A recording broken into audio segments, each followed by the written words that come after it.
This week, researchers find a 633% increase in cyber attacks aimed at open source repositories. AMD, Google, Microsoft, and NVIDIA announce Calyptra, open source root of trust. And GUID we trust. What is an SBOM? Michael Meese, Associate CISO at the University of Kansas Health System, joins us to discuss shifting a victory to a victory mindset. Finally, Chris Crowley, subject matter expert extraordinaire and SANS instructor, will talk about the SANS annual SOC survey and many more insights. All that and more in this episode of Paul's Security Weekly. This is Security Weekly, for security professionals by security professionals.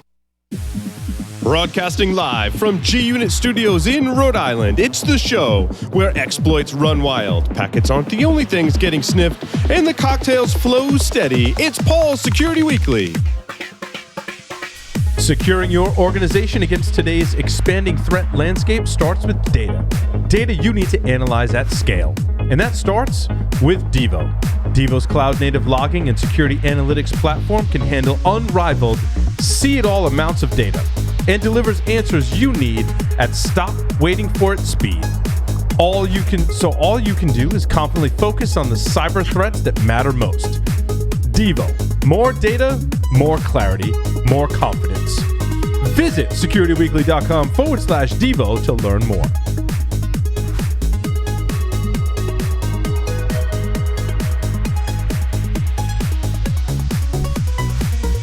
He's so committed to bootloaders that he named his children Ring 0, Ring -1, and little Yuffie has her mother's eyes. Please welcome Paul Asadorian. Welcome, everyone, to Paul's Security Weekly. It's episode number 760, recorded right here in G-Unit Studios in Rhode Island. To my left, the doctor is in the house, Dr. Doug White. Hello. They call me Dr. Doug. I'm here. Oh, yeah. What's up, Doug? It's falsetto night here at Security Weekly. Hey, man, it's good to have you here in studio. It is. It's always fun to be here. It's a delight. And they have free drinks. That's right. You get all the academics you want. Just right. Put up a sign. They'll just put it out in the parking lot. They'll start wandering in. It's amazing. Yeah. Mr. Jeff Mann is joining us tonight. Hasn't made an appearance on Paul's Security Weekly in some time. Jeff, it's good to have you back. I'm a little rusty. Skype has a new interface, but hey, I'm back. Glad to be here. So you're like excited about new kernel modules and stuff because you're a little rusty? I've so missed the jokes around here. That's right. I haven't laughed in 10 months. Hey, is Sam Bound with us? I can't see Sam. Where's Sam? Sam here with us tonight? He's here. I exist. Hey, there what's he up, is. Sam? Good to have you, my friend. Glad to be here, except for the jokes. That's right. Mandy Logan is here with jokes of her own, which was really fun. Mandy, welcome. Why, thank you. And I feel like I did bring another tiny moonshine. I feel like I'm getting pigeonholed with moonshine, and that's not really my thing. Do you have like a lifetime supply of like mini moonshine? You know what? Don't answer. No. Don't answer that. It's better to be shrouded in mystery on that question than anything Exactly. Oh, man. else. It's wonderful. Speaking of shrouded in mystery, Mr. Josh Marpet is here with us. A shrouded mystery? Is that just because I don't want you to see the crappy garage I'm in? Come on. That's right. And speaking of crappy garages, Mr. Tyler Robinson is here with us. I feel like that should have been backwards. I feel like Tyler should have been shrouded in mystery. Yes, and Josh yes, should that have been in the would crappy have been garages. Yes. Next time. Sorry, Yeah, Tyler. I was in I- an alternate universe there where you were from a crappy garage and Josh was shrouded in mystery. Yeah, I mean, those universes are easy to get mixed up. I get it. That's right. It's a multiverse. All possibilities. Make sure you check out our library of on-demand webcasts and technical trainings at securityweekly.com/on-demand. We are going to talk about the security news. I'm excited. Where do we want to start with 4, 6, or 12? Someone pick a random number. Oh, dear. That is a 4, Seven. 6, Seven. No, 2. 2. Four. 2 times 2. 4. Critical remote code execution is issued, impacting popular post-exploitation rootkit, popular with blue teamers, red teamers, and cyber criminals, Cobalt Strike. So this is it's a good segue into my other supply chain issue. I mean, because this, I would have covered the story regardless, but this is a supply chain issue. Okay. So let me clarify. This is a log4j style supply chain issue. It means a vulnerability management issue, but in software that's used by software that ends up in software that you are using, or an attacker in that case. Is this the compiler with the compiler that compiles the compiler that compiled the compiler? This is the library. This is the framework. Swing is more of a framework. Java Swing is a framework for developing graphical user interfaces in Java, right? It's been a while. It's kind of like Flask. Isn't it like Flask? No, that would be not like Flask. Not like Flask. This is like actual client applications. I thought Swing is more client. I've used Swing for something, or both. I mean, I know it's client. It's a little bit of both. Okay. It's a class, right? Like it's a Java class. Yeah, and you can then extend that class so you can get it. It makes Windows and things really quick to do. At least that's what I was thinking it was doing. Right. That's what I thought too. So the vulnerability is in, more appropriately or accurately, I should say, is in the Java class, the Java Swing classes. There's a vulnerability that Cobalt Strike used that class, which is essentially like a library. You could think of it as like a library, right? And then you would use that software and you would have a vulnerability. Yep. So to me, that is, when I say a log4j, like supply chain issues, I'm starting to get my examples in vernacular, right? You got log4j, you got SolarWinds, you got Stuxnet. Yeah. Right. So wait. This is a Cobalt Strike vulnerability. So this is a vulnerability in the machine running Cobalt Strike. Am I reading this right? No, it's a vulnerability in Java Swing, which is embedded in Cobalt Strike. Yeah, but but Josh has got a great question. Cobalt Strike is a client-server based architecture. Tyler, what were you going to say? No, this is in the server side. So you can essentially own. So the reason this is such a critical, and every time we have a post-exploitation toolkit vulnerability, the reason this is so critical is because, say you have a red team operation or a government is leveraging Cobalt Strike as part of an operation to test security, the clients that they've connected to or implanted, the client side of that, are calling back to the server side, the team server, and those clients now have the vulnerability of getting taken over or the data being leaked from the team server. So that means all your passwords, your hashes, any files that have been exfiltrated, any recon IP addresses, any beacons that are live. So this is a server side where this is using cross-site scripting in a vulnerable Swing class, I believe. They're not sanitizing, or the sanitization engine is not parsing the input, which is, there's several places where you can have the implant callback and put input with inside of, or inject input with inside of the graphical UI. Now, you're able to take that and leverage the HTML object tags, and essentially, because it's not being sanitized on input, that is allowing you to execute code on the team server, right, and gain information from that team server. So do you have to be in control of a Cobalt Strike client? No, you just need to know. You need to be able to send a fake callback. Yep. Back to the team server as that implant. Now there are some control validation. Yeah, I was going to say, I have a question that I would think in this style architecture, like if I remember Core Impact, right? All the agents were keyed to talk back to the server. No one else could talk back to the server because all the agents were essentially like a PKI, like a key, not PKI, but like a Diffie-Hellman key, basically, so they could communicate. So no one, if you didn't have the key, you wouldn't be able to talk to the server. But what you're saying is, in Cobalt Strike, how do they validate who can talk to the server? Which is the same way. There's certificates and there's key validation pieces there. However, the callback and implant piece, where the input is being received, has the ability to make it to the team server because it's listening there. Yeah, okay. Right? Like the object class is available and listening. So what we were looking at was some very nuanced as to whether or not you needed to take over a system that was implanted, which is the most likely approach, or you're able to get implanted yourself and then take over the team server from the implant on your system. So kind of like two scenarios there. This is like the worst honeypot known to mankind. Like, okay, come here. It's an evil honeypot to take bite the you back. bait. Yeah. Yeah, Please bite you me, back. Pwn me so I can pwn your server. Yeah. And then, by the way, now I've pwned the server, which now you've done all the hard work of getting into all these other machines. Thank you. Now I control I control the botnet. I'm the botnet. It's a meta honeynet. Yeah. Or a honeypot. Yeah, you take that a step further, though. There's a lot of action right now between working groups to gain access to all these threat actors' team servers as well. These ransomware groups that are leveraging cracked versions that aren't getting updated, all of the different components of team servers, so you can see who is implanted, who has, which team servers, all of the honeypots that we're leveraging. So there's a big effort to kind of gain access and take over the command and control of certain actors, and that's a big push as these begin to get updated. So threat actors, if you're listening, don't patch your stuff. So keep unpatching stuff. Don't, because now keep they're using listening. That cracked now they're version. listening, going, crap, I gotta patch my stuff. Otherwise, a good person's gonna take over my infrastructure. Can you imagine the bot herders right now must be, oh dear. They're like, damn you and these supply chain issues. Yeah, it's awesome. Whereas usually this is fascinating. Usually they're like, hooray, supply chain issues. Now they're like, oh, it's not so good. It's like an arms race, like between good guys and bad guys. Like the back and forth right now is just like no one's getting any sleep.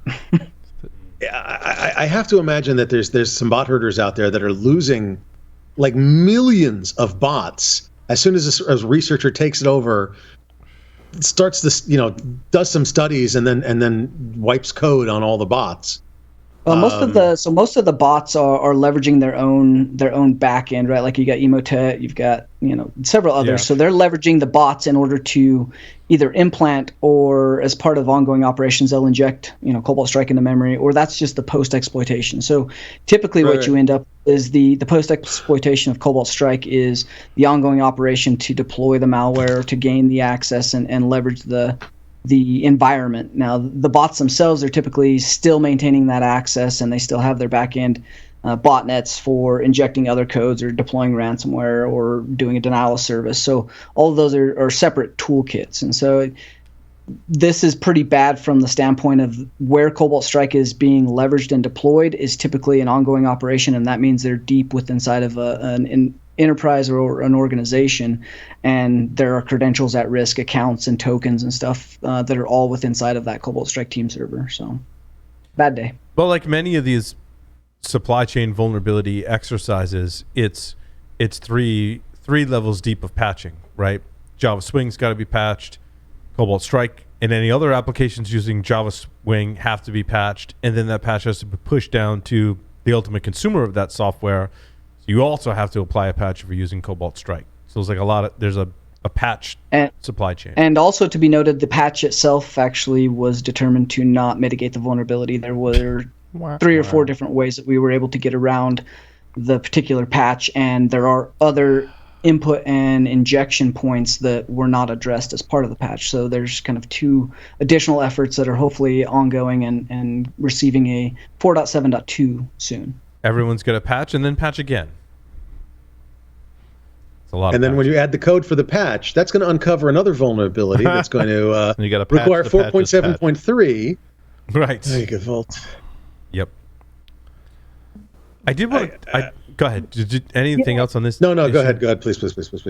Mandy? I have something on this. Yeah. So actually making sure I'm on the right thing. So it said disabling automatic parsing of HTML tags across the entire client was enough to mitigate this behavior.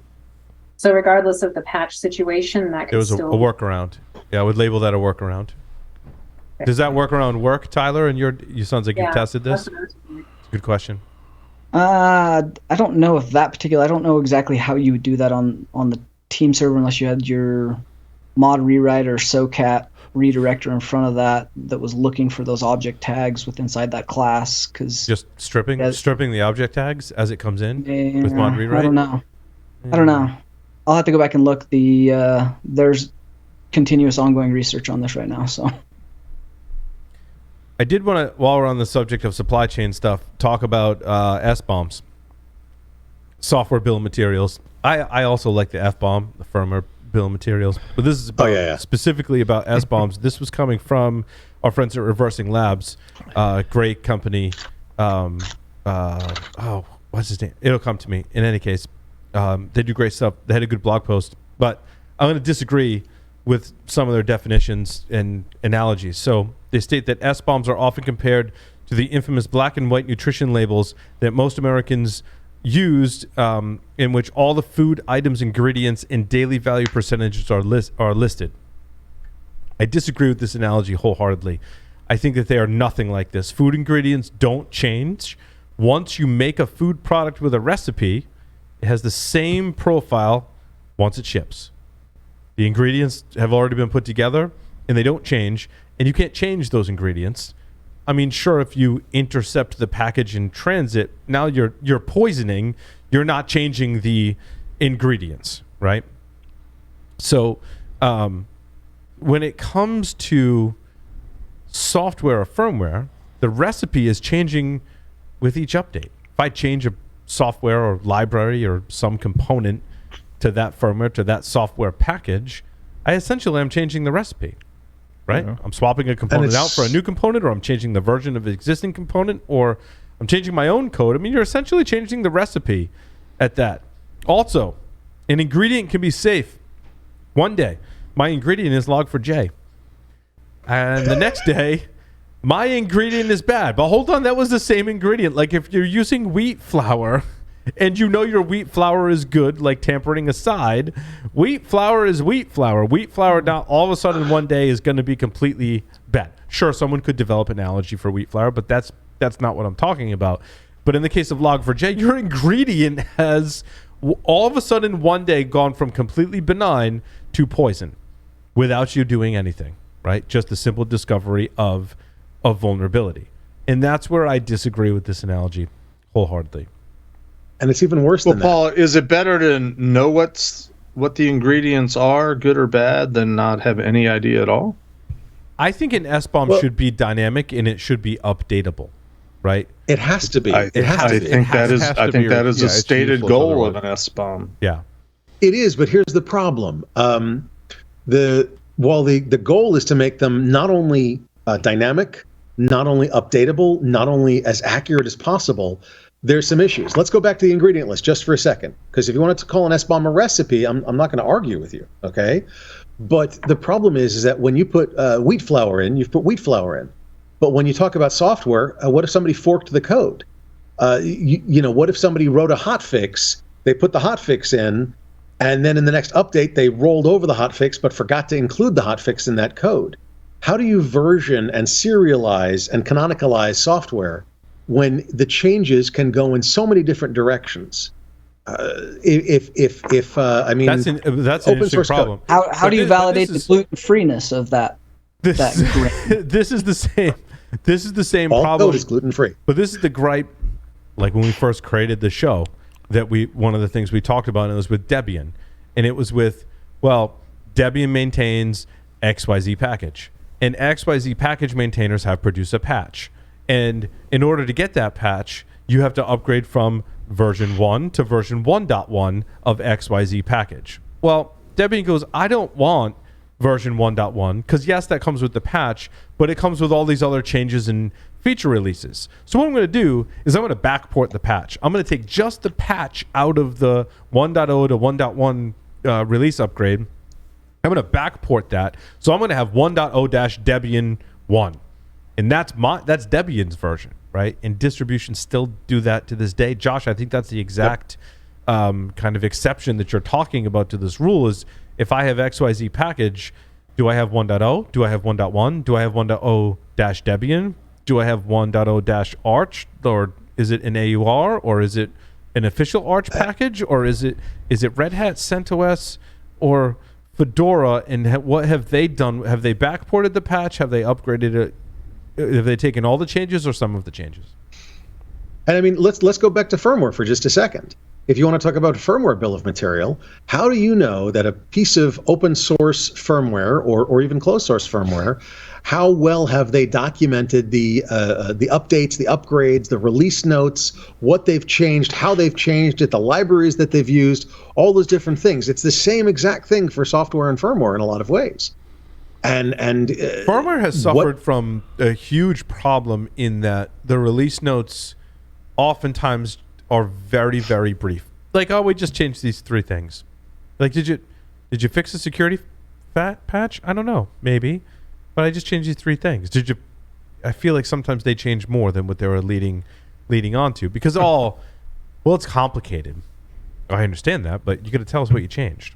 Now, there's ways to get, if you are a company that works in this space, there's ways to figure that out, like how close is the code base, right? You can do some heuristics and analysis, because let's talk about UEFI firmware. How close is your code base to EDK2 versus not? You can start doing some of that analysis, but again, that's like a heuristics-based analysis. That's not you change that library, but you still had that library kind of thing. Like that's harder to get to in binary analysis. But Paul, let's go back to your log4j analogy. Yeah. My understanding of SBOMS is simply to give companies a list of ingredients of what are the component parts of the software that they're using, given that very often, the end application has multiple layers of components and things built into it very often. So log4j, good today, not good tomorrow. My understanding is the intent of an SBOM is that a company looks at their SBOMs and says, oh shoot, we've got this running and it's got a component part that's got the bad log4j. We need to go do something about it.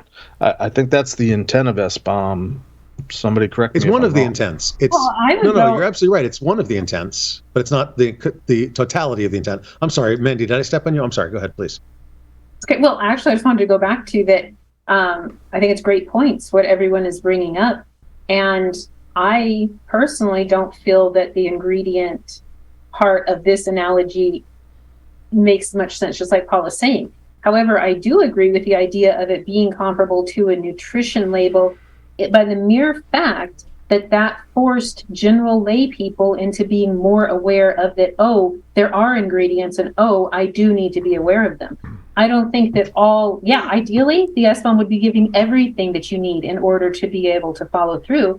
But I do think that it's more of just an awareness thing, just like the other SBOM report we're going to talk about here, where it correlated to whenever seatbelt mandates started coming into effect in the 40s. And then now it seems like, it's basically that you would have the seatbelt mandate, and all it did was start making people aware of the safety.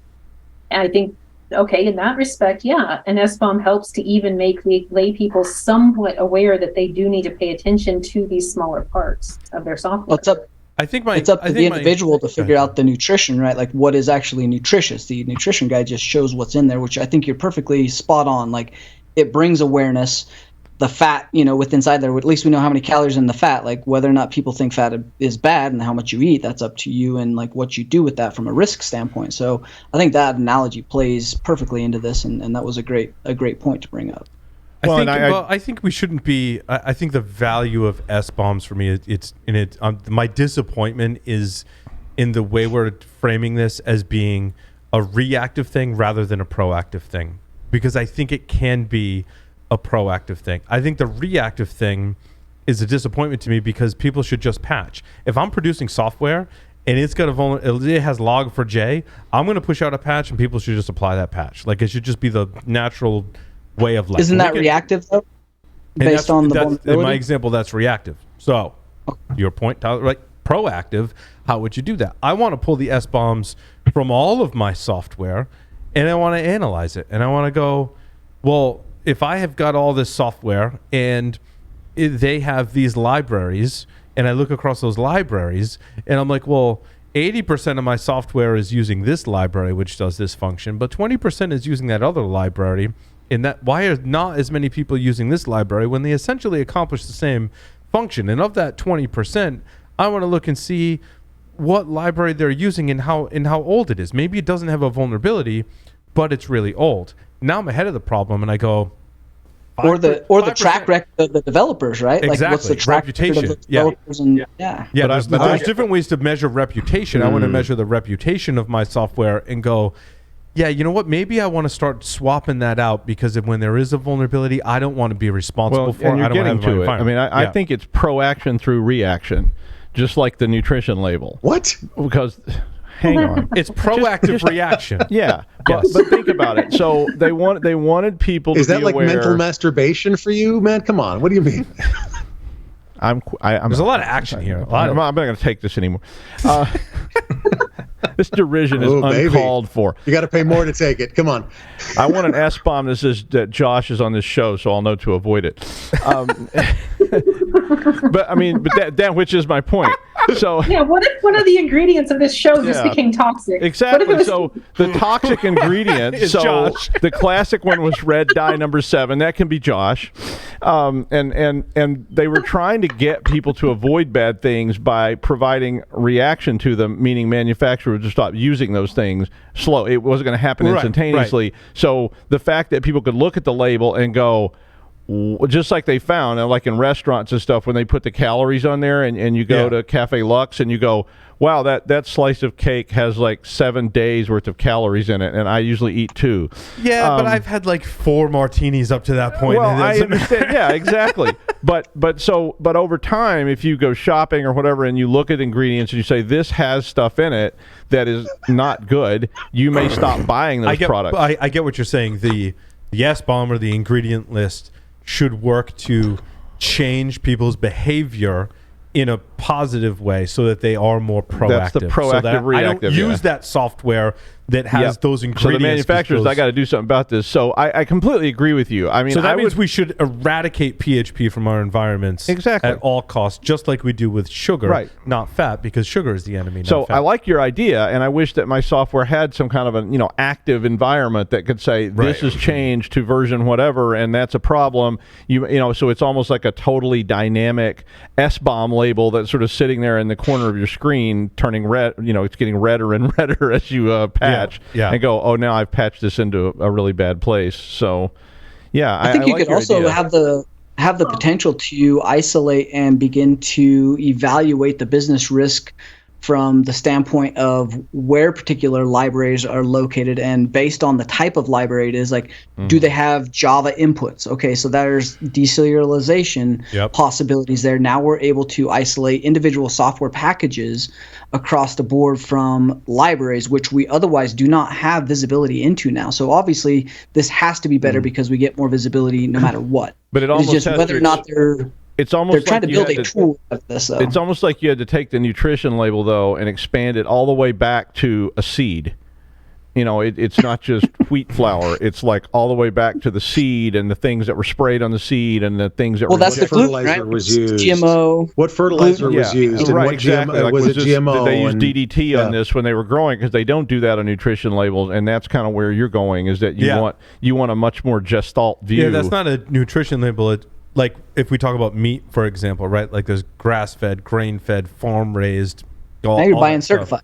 Yeah, and there's different grades. I mean, the grades are totally different. There's multiple ways to classify the product, right? In this case, meat, right? But even that doesn't chase it all the way back to its potentially not. You don't have like you're the ancestry. I want to go meet that cow. Yeah, and I want to. I want to talk to the cow. You want a video of where the cow was dude, like how are you feeling? Like how are you feeling about the way you've been treated, kind of thing. Like you should have a attached video to you. I want to go talk to the developers of that library and be like, how are you feeling? Do you see software companies or developers pushing back on this because of A, level of effort, and B, the IP and intellectual side of what they're putting into, or even like they don't want to disclose that because of potential vulnerabilities that could be disclosed by that. And it makes you look bad. Yes. Or actually, the article talks about the buy-in to date. You see a lot of pushback from not only... Sorry, Josh and Mandy. Hold on. Mandy, and then Mandy, then Josh. Oh, thank you. I feel like I need to hold a baton. Yeah. Like the person holding the baton speaks. It's it happens. It happens. It's a ring network. Okay, well, going back to what I'm hearing from what Paul wants would be more about that the person who's actually compiling the software bill of materials, or that team that's working on that, they also have embedded with them people who are going to predict what's going to go wrong with each component. I think there is a prediction that I think it needs to be further downstream in the supply chain, not at the supplier, but more towards the consumer, that you're doing those analytics from multiple suppliers and using some analytics to go, What is more likely to break? What can I trust more than the other piece? And I'm not saying that's easy. That's really hard. This is the Department of Future Crime. If only they knew what they were using. Yeah, this is, what was that movie, Sam? Minority Report. Minority Report. Yeah. We talked about that last week. This is black magic. It's not going to happen. This is cyber minority. Well, no. Report. It will, but only to. Okay, sorry. May I? Yes, please.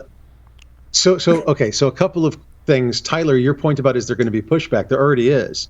If a company, as a software manufacturer, so they've got a completed product, puts out a product and gives you an SBOM without an NDA, they've just given you a listing of every vulnerability that's potential within their application. So they're only going to be handing them out under NDA. Let's be clear. Okay, just like a SOC 2 report for a data center, it tells you what's vulnerable about their data center. So you're only going to get that under NDA. And Josh, are they updating it with every update and every patch? Because they'd have to. Actually, no. SOC 2, they answered questions about whether they're... So you should go to listen to... Jeff, you mentioned in... it's funny. Jeff mentioned Thomas Tacek in earlier episode, but that's really a later episode on the show. You're prescient. How did you know I was going to bring him up in the future, Paul? It is Thomas Tacek. And Tacek? Yeah, because I've interviewed Thomas before. He's a great brilliant person. But he's on a podcast called Security Cryptography Whatever. In the most recent episode, they're like, this is a whatever. And they talked about SOC 2 compliance. And all the hosts and guests on the show had vast and different experiences with SOC 2 compliance. And I think, Josh, you were mentioning SOC, which is why I laughed, because I listened to that podcast and I was like snickering, like, everyone should go listen to that episode. It's amazing. And the point is that but to a lot of people, SOC 2 is, here's all my vulns. And to a lot of people, SBOMs are going to be the same way. And as a matter of fact, it is already predicted that companies are going to lie on their SBOMs. So there's companies out there that rip apart binaries, reverse engineer binaries, just to find out what should be in the SBOM, but isn't. Yeah, but companies shouldn't. It's a fascinating. Companies shouldn't lie. I mean, you could reverse engineer pretty quickly, and in a lot of cases, figure this out. No? So how does KFC get around this with their 11 secret herbs and spices? So can I just put that on my software and go, now with 11 secret apps and libs that that we're not going to reveal because you'll never get the same flavor? Herbs and spices are like certificates, hashes, and keys. It's like the spice. It's just like the added stuff that no one pays attention to. Because we can talk about how I think it's difficult to classify the supply chain when we talk about certificates, hashes, and keys, because that's not a Log4j style attack. It's not a SolarWinds style attack. It's not necessarily a software supply chain. I mean, maybe it's configuration, but not really. Like a certificate key or a hash is different. I think it's a totally different thing that I don't have a label for. And then, we really can't even get a handle on asset inventory, much less software asset inventory in an enterprise. And now we're talking about dissecting these libraries inside of these different software packages. Again, do operating system vendors now have to provide all the libraries within use inside the operating system and the built-in apps and the libraries that the operating system itself is leveraging? What about the underlying chipset manufacturers? We're not even into F-bombs yet. So the S-bombs, much less chipset. The S-bombs have S-bombs that have S-bombs that have S-bombs, and pretty soon it looks that have an F-bomb. It's a transient bomb. It's like a Russian border crossing in 1965. It's a T-bomb. So you got it's a big, transient thick bomb. binder of documents. It's a teabag? What? How deep does the rabbit hole go? I mean, that's the problem. You start to talk about firmware, right, Paul? And you start to think about the supply chain and getting a handle on firmware. And we're barely, Eclipsium is so far ahead of the curve on this, and we're still barely scratching the surface of where these vulnerabilities could lie, all the way down to silicone and the code getting processed as they get handed off inside of that chain. I mean, since you teed it up, I try not to be too firmware heavy, but since you teed it up, when we talk about this in context of firmware, I am particularly concerned because you run into cases where you can't fix this or remediate this on your own. We talked about the Cobalt Strike. Mandy, you brought up there might be a workaround for that, right? If I'm using Log4j, maybe I have some kind of workaround, some kind of configuration in software that I can change. I can easily apply an update that fixes a library because maybe it's not that big of a deal. When we talk about firmware, the firmware that comes down in all your PC servers and laptops that have probably a dozen components that have firmware, you run in these situations where you have to rely on one or more upstream providers to make code changes that allow you to fix this vulnerability. In other words, I can go flip a bit inside of a register on my computer, but that doesn't make a damn bit of difference because the code that looks at that bit is not there. So like I can't fix the supply chain on my own. I have to rely on my upstream providers. When we talk about this in context of keys, we get into FPFs, field programmable fuses, where if it's been fused in my hardware, like there's no way to change that unless I'm changing the hardware at all. So now I'm in a pickle when it comes to supply chain security because something's leaked and like I can't change it unless I physically swap out the hardware or maybe physically put something on the board. Like we talk about anytime, I say we, my coworkers and I, anytime someone has to open up a case to do something on a computer, like it's essentially bricked at that point, right? Like that's truest sense, maybe not, but if I got to go to my data center and I got to start ripping open cases and putting spy controllers on things, that's one thing.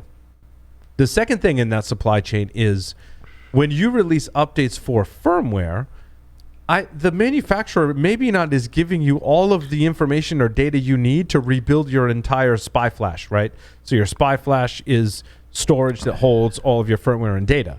When a manufacturer releases an update for your firmware that lives on a spy flash, it may just be an update. It may not be all the information you need to go rebuild that. So as an attacker, as an example, what I've theorized, if I wipe out the gigabit Ethernet region on your spy flash, yes, okay, go to your data center, rip open the device, put a spy controller on it. But what should go on that gigabit Ethernet? Where do I get that from?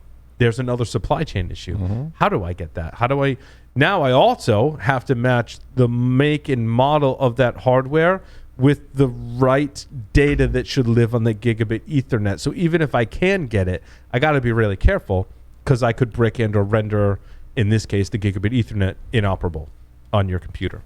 And that's my concern. And it's hard to do that. It's hard to be consistent because hardware isn't consistent in manufacturers. No, your Dell Latitude, blah, blah, blah, underneath the covers could have 3 different versions of that, gigabit Ethernet card, region on your spy flash, right?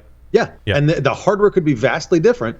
And so when they package the spy flash up, it's got 3 different versions of the driver, and it goes, which one are you? Oh, you're number 2. Okay, here you go. Yep. But I mean, if you're not very careful, those things break very easily. Number 1, and number 2, if you wipe something out. And you wipe out enough that it's hard to figure out which version it is. They break in interesting ways. You want to talk about gigabit Ethernet. I was theorizing, like, wait, if you wipe out that region, right? So it stores configuration data for your Intel gigabit Ethernet adapter. So I'm like, so if I wipe that out, like, what happens?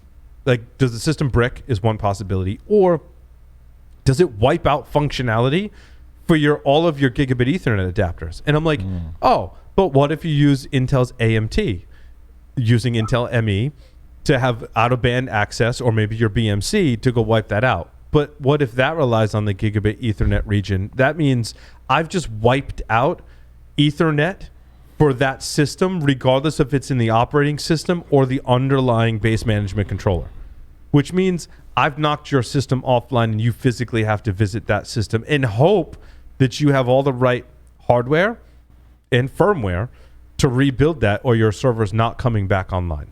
It's not coming back. That's my theory. I mean, the answer that I get from on that one is not coming back. I'm telling you, that one's bricked for good. But the answer I get from the extremely talented coworkers that I have is it depends, and they're 100% correct. Like, it depends. In that scenario I just described, like, it depends. Like, maybe you have it, maybe you don't. How it behaves is all dependent on the hardware and firmware that is in that system, and it like to Josh's point, it varies. So therefore, the answer, I tell Jesse Michael, who I think he is scheduled to come on the show to talk about SMM vulnerabilities. I'm like, dude, you need a T-shirt that just says "It depends," because I have conversations with him all the time. Don't go there. It's so bloody true. He's like, Paul, it depends. I'm like, dude, you need a T-shirt that says that. Well, I have a question. So what open for anybody on a couple of things. With going back to the SBOM, the software bill of materials, the description here, a formal record containing the details and supply chain relationships of various components used in building software. So to me, this kind of correlates to that for the owner, for the purchaser. Is this that different than whenever I purchase a car, I have a right to know all the components that are in that car? Yeah, but No, when it comes to firmware, I want to like throw up in my mouth a little bit, because the way that it's all put together, it's amazing that when I push the power button on my computer that it all boots up. Because when you've got like the hardware manufacturers, plural, that maybe write some of their own firmware, but then when you get into the BIOS, you've got an AMI or a Phoenix or even open source with Core Boot. They put some stuff together, but then they also, because they heavily interact with the processor, they need some stuff from Intel that could be processor related or Intel ME or BMC related that has its own little supply chain. And so what happens is, Mandy, right, you've got all multiple manufacturer or vendors, I should say, with multiple different types of software, with also keys that across all of this, right? Like you've got keys for bootguard, you've got keys on your microcode that protect your processor, you've got keys for Intel ME, you've got keys for secure boot. So there's keys throughout all this stuff that somehow all come together, and you go, hey, Dell or HP or Lenovo, like I want that. And it's some weird combination of all of those different suppliers that have hardware and software in that chain. And so providing a bill of materials for that is, back to Josh's point again, it's going to look different from Lenovo Model X to Lenovo Model Y V1 or V2 or whatever. Hey, wait. Mandy, I've got a question. Why do you think you have a right to a list of all the firmwares and stuff in your car?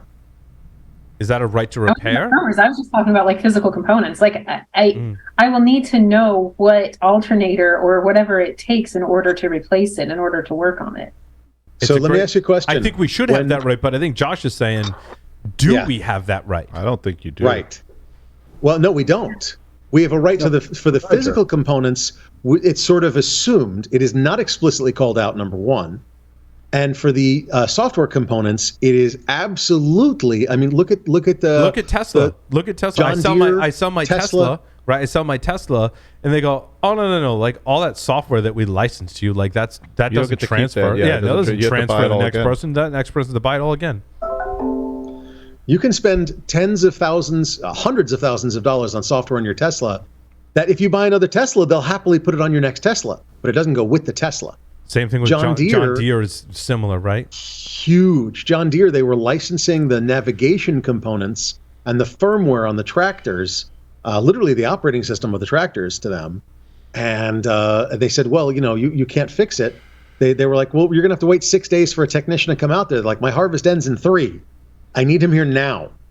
Like, well, we can't get him there now. So then I need something that'll work now.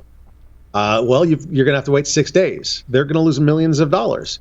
They are hundreds, if not thousands, of John Deere tractors running with hacked firmware. Hacked Ukrainian firmware. Ukrainians hacked that firmware for John Deere's. Yeah. And props to them, because you have to work. You have to be able to operate. To your point, Mandy, you got to be able to know what's on there to fix it, to be able to operate.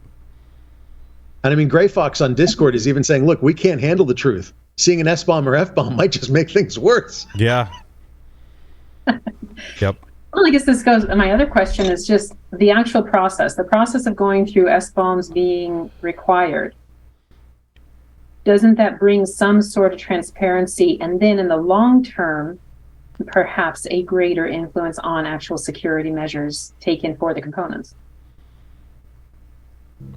I don't know. I think at some point I'm a huge fan of open source, a lot of this stuff, because it addresses a lot of these issues, right? I think one of the reasons we end up with a really messed up supply chain in a lot of this stuff is because the software is proprietary. Yeah. And when you get a proprietary component, you start building everything else around that proprietary component, which is how we end up with like IoT devices on Linux kernel version 4, because that's where the proprietary driver came from that was compiled against version 4.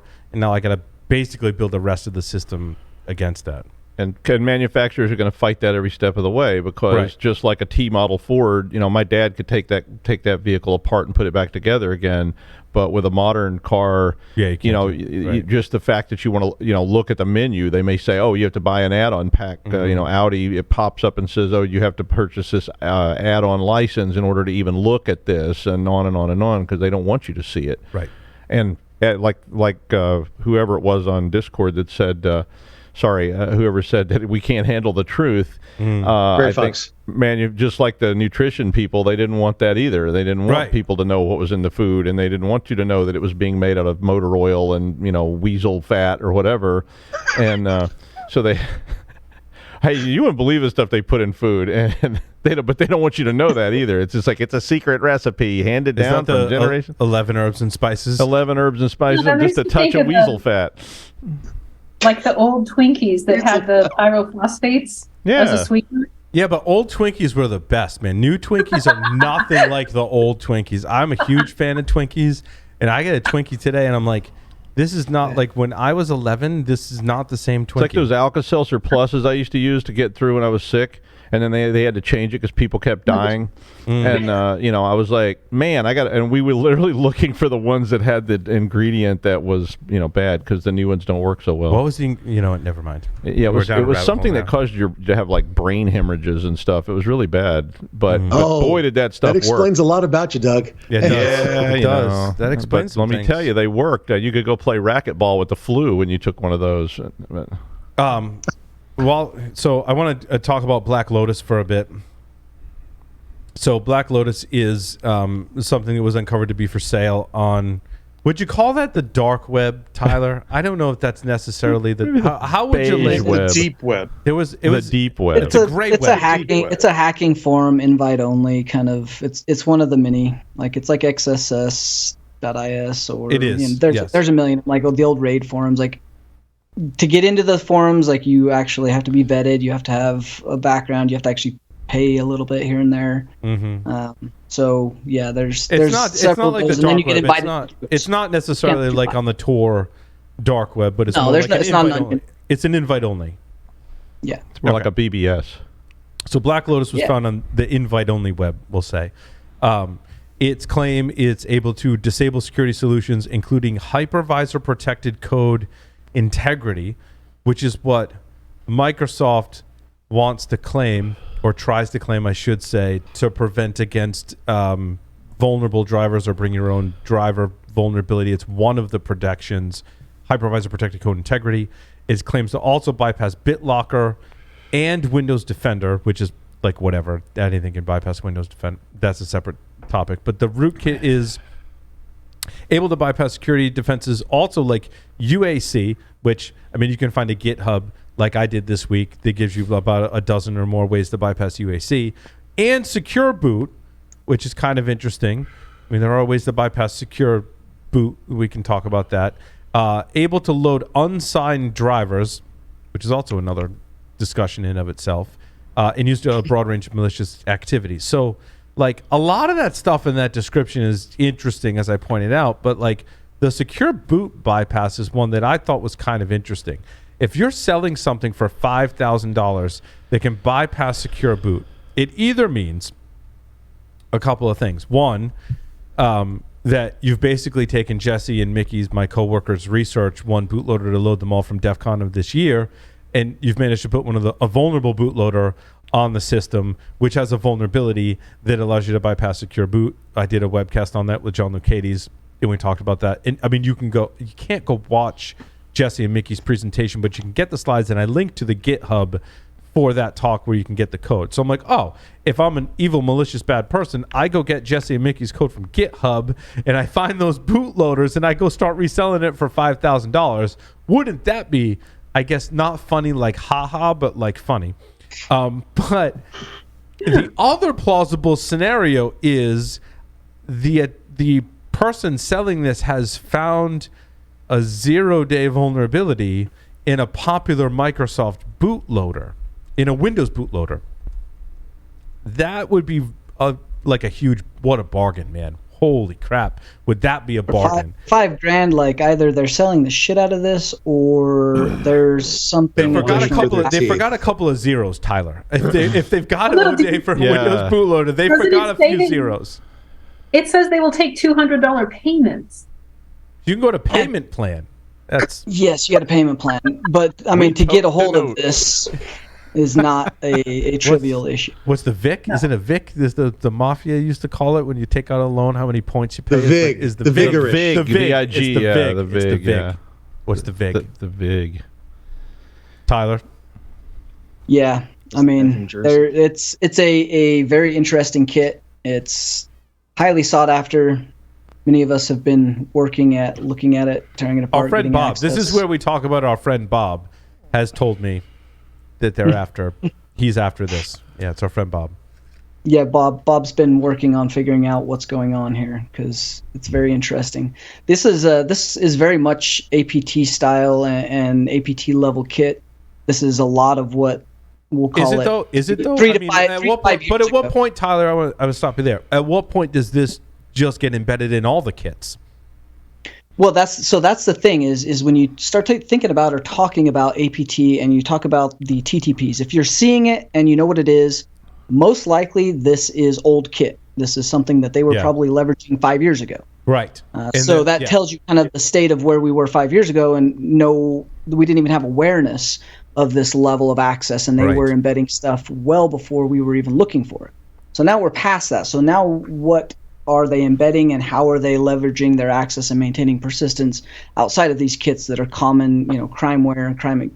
Like these kits are things that many of us have written into other C2 frameworks and have as part of UAC bypasses are essentially like law bins, right? Or in you've got Linux and Unix, it's the SUID root. I mean, that's essentially that style attack can bypass UAC. From what I've read. Yeah, there's lots of UAC bypasses. There's AMC bypasses, which is the anti-malware scanning engine for Windows Defender, which takes a little bit more effort, but is very doable. There's tons of blogs out there about unhooking the registers in the DLL, memory space, changing rewrite execute, modifying those memory operators. Right. But then many ways to do that, but it is complicated. So. But also commodity now. What was I didn't add it to the freaking show notes, but I think did I send it to you? Who did I send it to?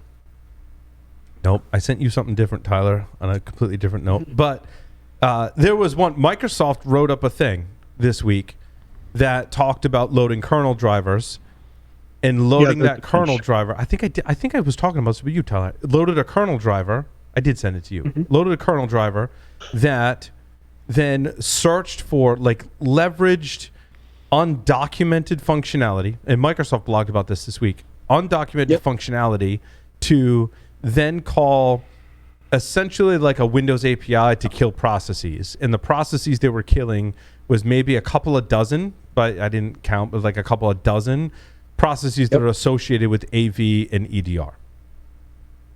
Yeah, that's what got me thinking, in here, bypassing Windows Defender.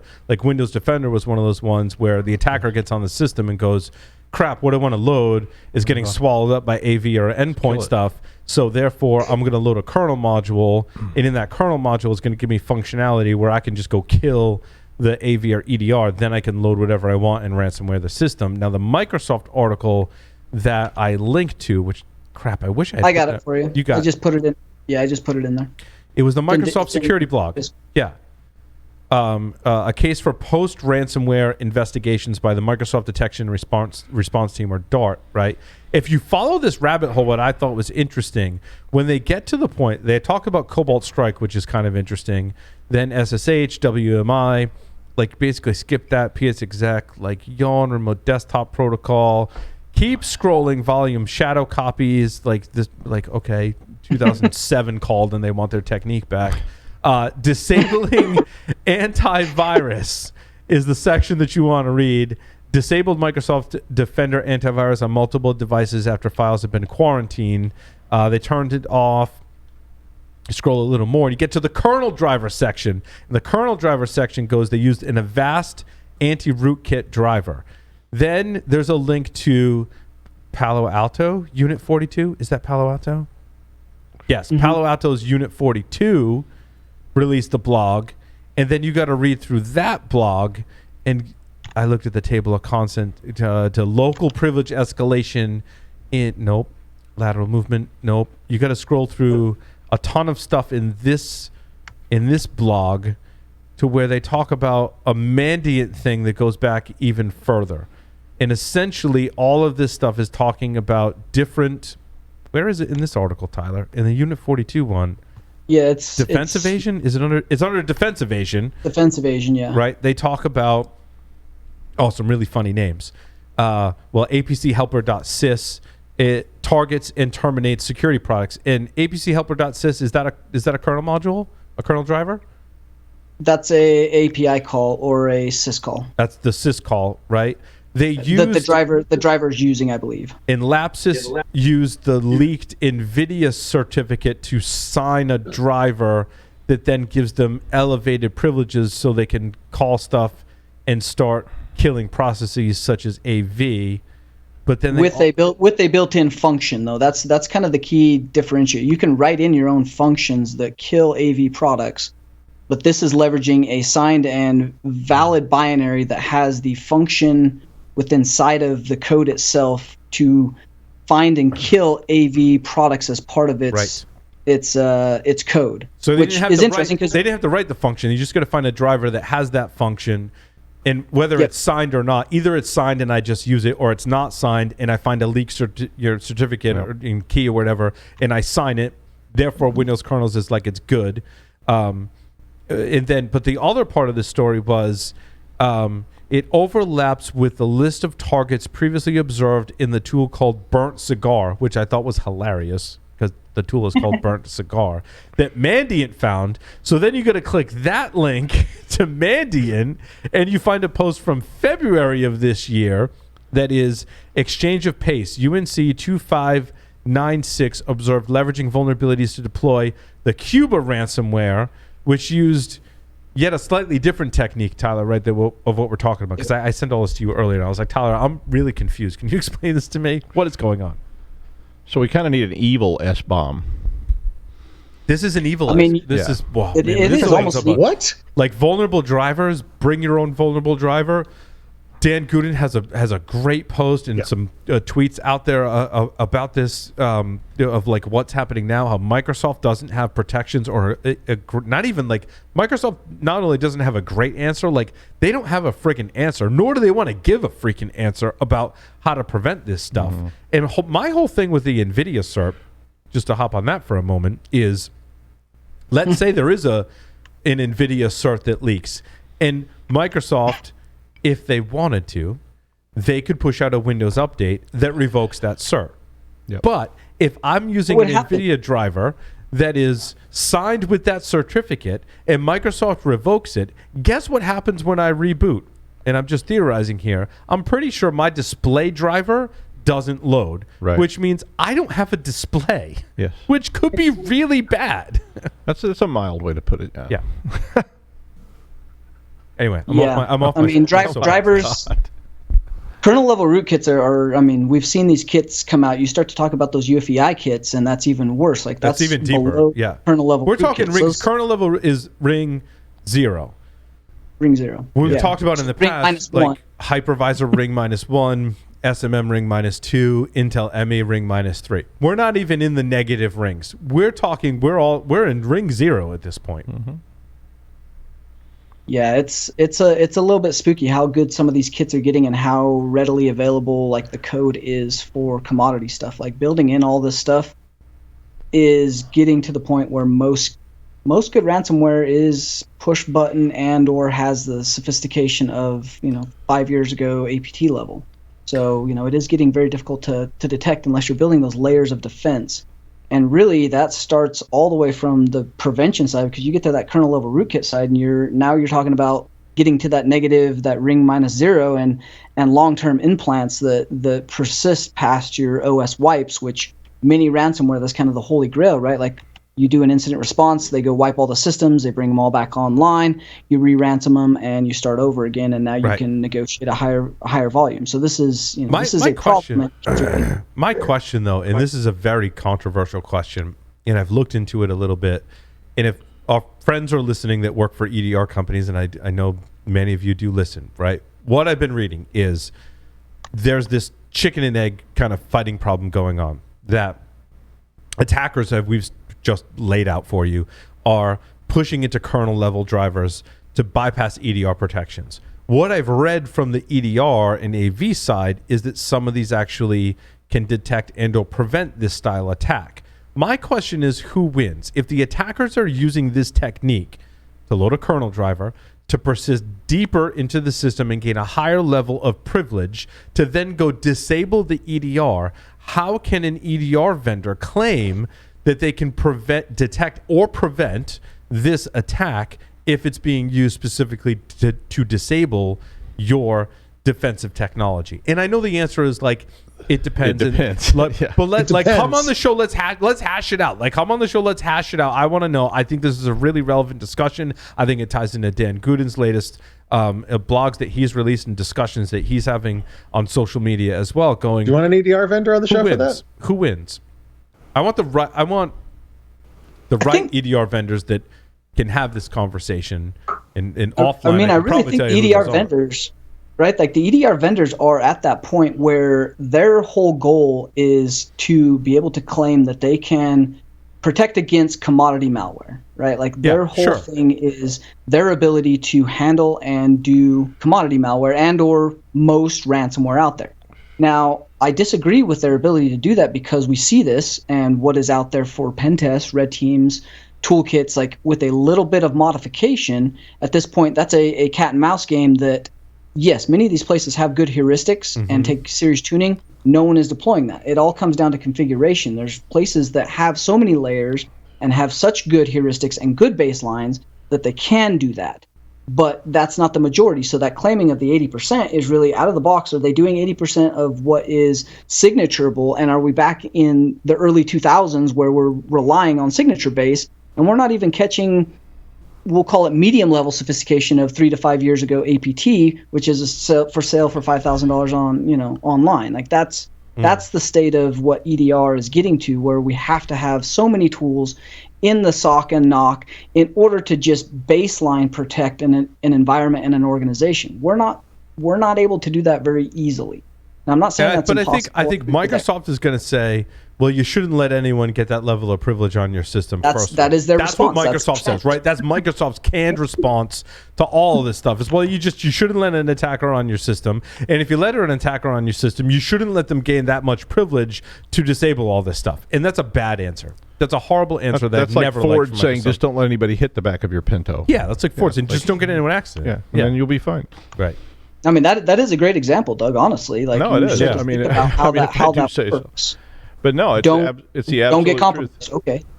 We're not going to fix it. That's victim shaming, basically. I mean, that's exactly it, Mandy. Yes, it is victim shaming for sure. Well, and then we haven't even brought in like all the 0 days we have seen this week and or last week and or last month. Like what could we have possibly done to not let someone get that level of access when we have vulnerabilities that have 0 day capability? Like in Microsoft software, like Exchange. Exchange. Like Teams? Does Teams fall in that category, or is that more manipulating the data that's more SharePoint? That's more SharePoint, but that's more data that's already in Teams is accessible without protections, not necessarily escalation of privilege via Teams. I mean, from a real attacker standpoint, you would escalate privileges from the information that is within inside of Teams. That's true. That's true. That's a great point, Tyler. Sorry, Paul, check Twitter. Oh boy, you say check Twitter. Uh-oh. Yeah, that's scary. I can't read. I love all my Twitter followers. Thank you for doing that. So I will check. No, I just tagged you. Okay. Oh dear. Yes, EDR. I want to have the conversation. So let's go back to EDR for a moment, because when I read some of this stuff, I read what Dan Gooden has been publishing on Ars Technica. I've read the Microsoft that ties back to Unit 42 from Palo Alto that goes back to Mandiant. Extremely, I mean, you don't get three research groups that are more reputable than the ones that I just mentioned. And like, I walk away from that going, like, why do I bother running EDR? Like, seriously. It's a good Why do question. I bother running EDR if an attacker can just essentially load software and or sign that software with stolen certificates that aren't going to be revoked? Why do I bother running EDR if it can be bypassed that easily? And Microsoft and EDR vendors are ill-equipped or, in Microsoft's case, unwilling to address this problem. You're banking on the fact that they're going to make a mistake or something in the toolkit has a heuristic behavior that is going to get detected. Because at the end of the day, you really do have to. I don't want to rely on that shit anymore, Tyler. I don't. I want to get ahead of I want to be more proactive. Back to my previous point. Can you be proactive against some of these attacks? So, like, when I leverage things that are built into the operating system and or by design, a signed certificate, a signed binary, all those things that are by design more secure, you have then upped the ante. So can you actually rely on something to protect you when you're abusing its true functionality and capability? Like, I don't know if we're ever going to get to that point from a chicken and egg standpoint, so you have to rely on making mistakes, right? Yeah, but I want to call on Jeff here, right? Because this segues into cryptography, or PKI in this example, should allow me to either trust or not trust certain components. And in this case, we have the opportunity to use PKI to say, I don't trust that, but we're not. And Jeff, I want your thoughts on that. Like, how do we use PKI to enforce this trust? And is that a valid thing? If I don't trust this piece of software, shouldn't I be able to go and say, well, that software was signed in this PKI chain, and therefore I don't trust it anymore? Isn't that one of the intended purposes of not cryptography like you used to use back in the day, no such agency, right? Which was for more secrecy, but this is for trust, right? Yeah. Well, I'm glad you caught on me, because I'm still kind of noodling over your notion that being proactive is somehow different, better than all the defense, all the things that we do that are really by definition defense in my mind. But that notwithstanding, the intention of PKI, I don't know, because I've ignored it most of my career, because probably the bad taste that went into my mouth with the way back with the Clipper chip, and the whole notion. Analogy, yeah. But that was an extension of trust that you didn't have control over. A proposal for an extension of trust that you didn't have control over. Well, and very much a big brother, but the idea was to, well, let's not go off on that tangent. So I've been having several discussions since GERCON on, so over the past week, about the applications of cryptography. I've been thinking about it, and encryption in particular. Again, not to go off on a tangent, but somebody in my company met someone from another company and thought, oh, we should partner with them, and they're a company that advertises to do homomorphic encryption, and just every fiber of my NSA body says this is snake oil. This is not encryption, at least the way we defined it, 30 years ago. Agreed. But the idea, I mean, this more so goes to when I was on the show, a month ago in studio, the idea of authorization and which really got around to a discussion of trust, and how can you use cryptography or cryptographic principles, PKI or anything, to establish some level of trust. I would wager that, and I think we drew this conclusion, any trust that you want to derive is in turn based on some level of trust. It's just a matter of how many levels, gyrations you go through. Who's trusting what? Like, the trust is a chain, very much. Agreed. Well, you guys but you have to start somewhere, and that's usually with trusting something. Right. Like, Microsoft goes, I will make your software that's part of the secure boot process trusted, and all you got to do is fill out this questionnaire. And the questionnaire is really much about how do you protect your private key? Like, I go through great lengths to protect my private key. Protect the hell out of that, yeah. Therefore, your software is trusted. Really? Like what? So, like, how do we define different levels of trust? But more importantly, when we have to flip the switch and go, I don't trust that anymore, that's an implementation detail that I think we kind of gloss over and just assume that we won't trust that software, which brings us back to our original point of drivers in this discussion to go, wait, I don't want to trust that driver anymore. How do I revoke its trust? And everyone's like, no, we can't do that. Yeah, and I mean, can you imagine the litigation that comes out of that if they flip that switch? And I mean, how much discussion they would have to flip a switch that may brick a bunch of computers or lock stuff up? But I think that defeats the whole purpose. If it does. NVIDIA leaks a cert, why is software signed with that cert still valid? I that completely means the agree. trust chain has been completely broken. I completely and you agree. You should go break that trust and not trust that software anymore. But it is trusted. Yeah. But that trust chain is already broken because you can't guarantee that the companies that are issuing or using these certs to sign their stuff is not compromised. That's the inherent trust issue that we run into is, okay, if it's made it to public and it's been leaked, obviously that's a known leak. What about the ones where they've infiltrated and not disclosed, compromised those, and they have access to those certs? So that trust chain inherently, you're relying on someone else's security, and that never is a good idea, and will never be something that you can always trust. And you're assuming they won't lie. I mean, maybe trust shouldn't be chained. Just a thought. How would you operate though? Because machines have to talk to each other. We have to inherently trust what's being provided to us from software and hardware manufacturers. So like the entire root and thought process around trust, like either we move to something that is immutable and or is public with something that cannot be broken, which the NSA has demonstrated that does not technically exist when you start to think about and really get to the root of that, or something that is known that has to be shared can't be allowed to interoperate on machines, and therefore we run into performance issues. So I don't know if this is ever a solvable problem in that manner. Wait a minute. What's wrong with the root of DNS? The root of DNS is pretty good right now, isn't it? The root of DNS set? No, DNS. I think Sam's got a valid. I think Sam's got a valid point there. Yeah, but DNSSEC is a root. No one has the private key. It's split into like 7 pieces. A group of people have to get together every year to verify it. I mean, they've gone to great effort to create a very trustworthy root of trust there. Sam, I think that's a great point, because that brings up my issue of the root of trust is not as validated as it is in your example, right?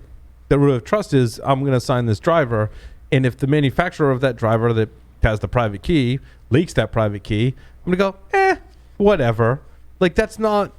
It's a process. Well, then you find out issue. You blacklist it, and so the ones that aren't on the blacklist, you have some reasonable expectation that they have not been compromised. Agreed. Except Microsoft has made it like impossible for anyone to enforce that blacklist. That was Dan Gruden's. But if you read reasonable expectation, Dan Gruden said there is the tool, and you can get it now. You can turn it on in Windows 10. They've added it in. Yeah, but it doesn't work.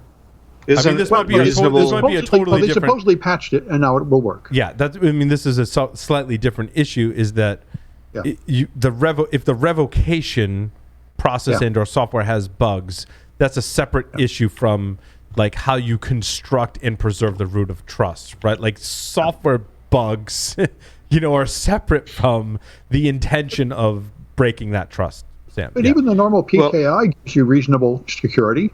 I mean, I don't think there's a lot of problem with forging drivers by tricking the root of the CAs. They seem to be pretty solid in practice.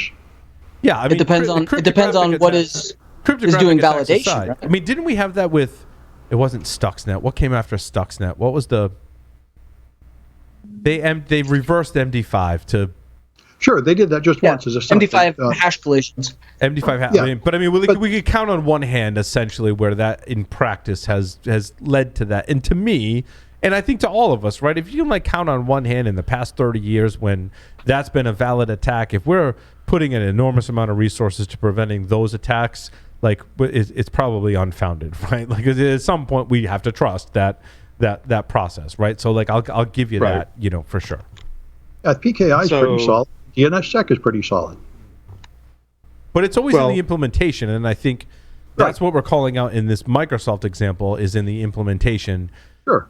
It's a terrible implementation of this PKI in root of trust. Well, certificate revocation has always been a mess. A hot mess. It's a revocation of any kind of certificate is because you can revoke a cert, but other people have to take actions to actually revoke that trust. Right. I mean, essentially what you're doing is revoking the trust.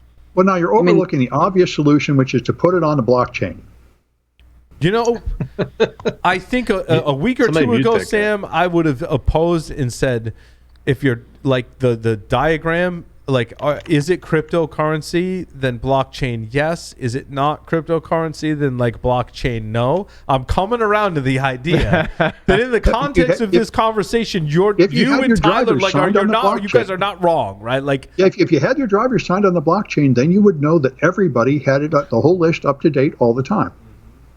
It's immutable. However, what happens when those drivers are then stolen, and or I'm just leveraging the exact same cryptography? It all goes back to the implementation and the ability for someone to keep something secure, both of which are broken. From an academic standpoint, the math is always solid. Yeah. Cryptography, math is solid. Implementation and the ability for people to write secure code and to implement that said math within inside a functional and working environment never works. But so I think it's always we need to separate, though, vulnerabilities from living off the land from modification, right? Like, I can't just modify a driver that's been signed without it getting re-signed. And there's a process for that, and that actually does help us in this scenario. Vulnerability is then something that a supplier has to fix, which then has to get re-signed, which should, in theory, work. The scenario that is scariest to me is that I'm taking software that is signed, that is working as designed, and I'm leveraging that for malicious purposes. That's the thing that's hard to defend against. So it's the vendor that doesn't know. That's the scary part of this is the vendor that doesn't know that their stuff is compromised or leaked or vulnerable, and those are being leveraged. So you end up with that problem of, you're right, it is 100% the compromise of something versus the functionality of something, but it also goes back to the implementation. Many of these places look at whether or not that driver is signed. It doesn't look at whether or not that signature is valid. They don't do a check because that's resource intensive, and therefore you're back to the implementers and the integrators are the ones that are messing this up consistently. And that's a problem that will always be a problem when there is someone else writing code. When we have developers, that will be a problem. That means that's always a problem. When you have developers writing code, it's a problem. That's why we have so many. Can we get that quoted? That was an amazing. Need that on a shirt. That was great. Jeff, what the hell do you mean? Or substitute another word for trust that kind of sort of means trust, but acknowledges all the shortcomings. That's what word is that, but Jeff, that's a great point too. That's an awesome quote as well. That's kind of what we're relationship. Well, that's what we're getting around to. It's levels. I was going to add, Josh. Maybe that's the definition of blockchain. It's a CVSS score for trust. Jeff, if we were in person, I would smack you. But we're only an hour and something apart. That could be arranged. These are muddied waters.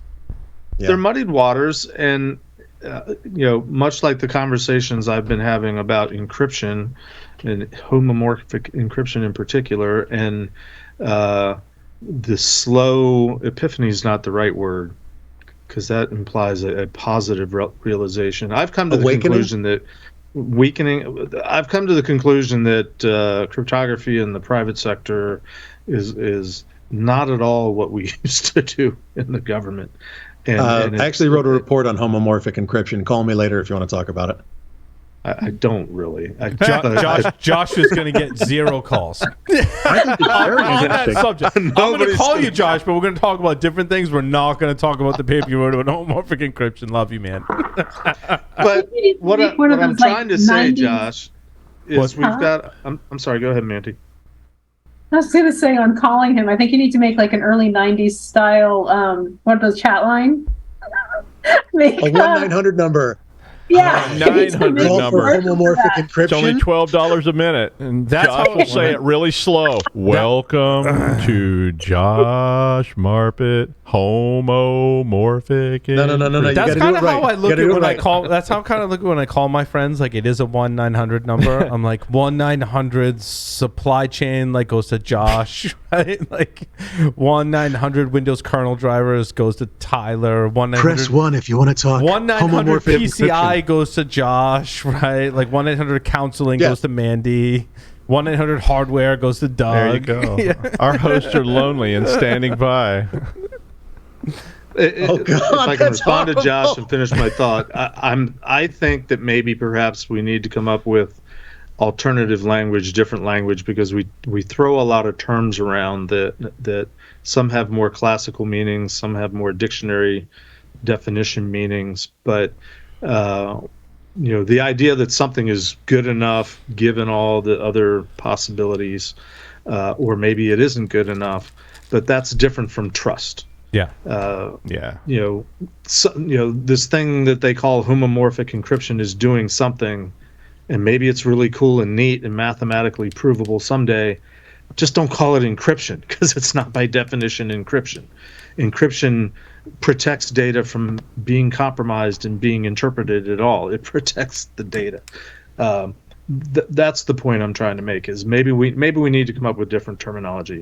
Trust is the 5-letter, 4-letter word. Well, and it's I think I said on the air a month or so ago when I was on, I see two problems in our industry that can continue to plague us. One is passwords, and two is trust. Maybe one is trust and two is passwords. Mandy? Yeah, so can I bring up something that's related but also absolutely not related at all? Sure. I was going to go to gaping holes in Wi-Fi, but okay. You go first, and then we'll go to gaping holes in Wi-Fi. About the trust and integrity part. So I'm going to refer back to something I did. So after having major injuries, being reset like a 6-month-old, trying to deal with all of my sensory data, having to learn how to create my own binary operating system while unable to talk or move or anything, what I did as part of that, using my electrical system, was I set up a range of between a 0 to 1,000. And as I would break down the data that I was getting from somebody else or from within myself, I prioritized that it had to test within me as being above a 500. And that was how so I feel like because of how I did this and doing this for years in order to do it for my physical body, there has to be a way to do, and I call it like an integrity principle. I refer to it as, it doesn't matter, like what somebody is saying, offering, whatever, it might be completely wonderful for somebody else and be absolutely useless for me. And so my integrity reading on that is a 2. For somebody else, it's 1,000. Yeah. And I think that was in my joke of the CVSS scoring for trust, right? Right. That's what I was thinking. Yeah. There is a model there that I think we need to think about when we think about trust. Well, that's what zero trust is supposed to do, right? I was going to say it. Oh God! Now I threw up in my mouth a little more when we mentioned zero trust. Here we go. Good Lord. But that's the idea, right? No, it's zero. There are look. There are implementations of zero trust that are what I would classify as zero trust, and we've seen them here on the show. And actually, they got acquired by Zscaler. That was Edgewise. What they were talking about really was zero trust, and I thought they did a really good job of exemplifying that and putting it into practice and showing a real model. I mean, Peter came on the show and I was like, when I think of zero trust, yes, that's what I think of. But there is a model and a framework and an implementation that's very specific to what I would classify as zero trust. The rest of it is a buzzword, much like supply chain, that people are just kind of throwing around. And I think supply chain is the same thing. There's people that actually do it in certain pockets once you define it. Same thing with zero trust. There's people that are doing it in pockets in a narrow scope in definition. And I think the rest are just throwing around a buzzword to say, yeah, we do that, whatever. Well, that zero trust is, again, we go back to from an academic standpoint or from a theoretical standpoint, zero trust makes 100% sense. That's what we're trying to get to. That's the ultimate goal. That was defense in depth 5 years ago. That was layered defenses before that. That was, least privilege, and all the stuff that we were commonly taught for best practices over the last 20 years. However, the pillars of zero trust and all the things that we've been talking about and doing, those from an academic standpoint make sense. From an implementation standpoint, never make the business argument and or get implemented properly, especially over long periods of time and with technical debt or rolling teams or different administrators. All of those things come into play as you start to talk about your ability to implement these things, which is why almost all the theories and buzzwords that we end up throwing out there end up not being applicable to real world scenarios with inside of an enterprise that actually adds to security. We run into the same thing with all of these vendors because they just love to throw around a buzzword for that point in time for sales. But it's not just vendors, and I think that segues, Tyler, what you just said very nicely into like trust, zero trust supply chain, right? Some of the overarching themes.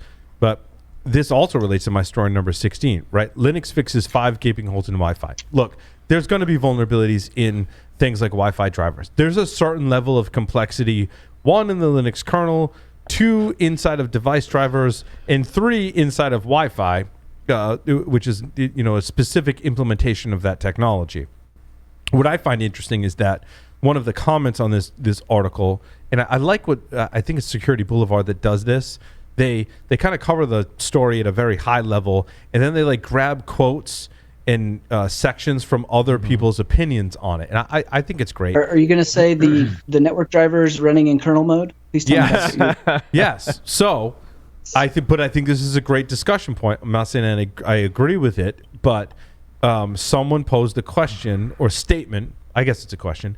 Can we please stop running network drivers and network stacks in kernel mode? It's 2022, and we've got more than enough compute power. The performance hit for running these in user land is negligible.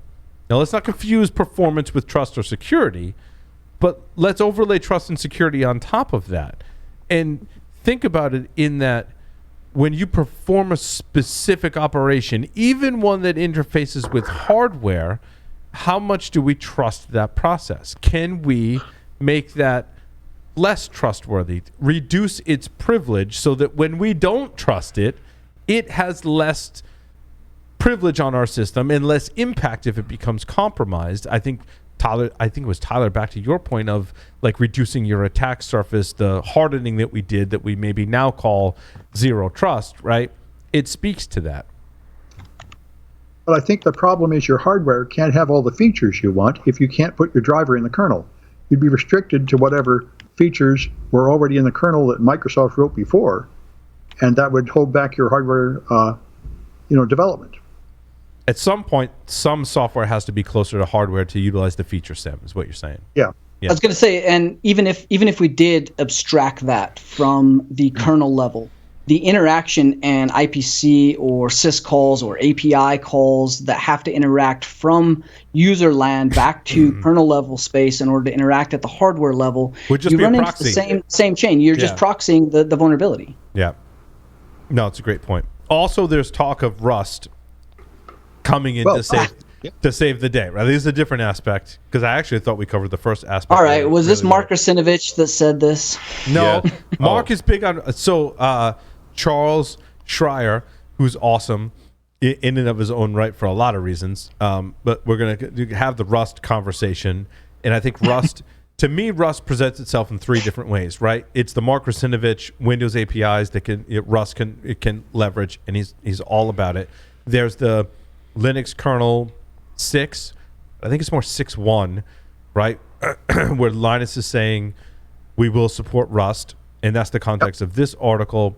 In my space and firmware, there's the UEFI implementation of Rust, which is the 3 major areas that I see Rust playing in.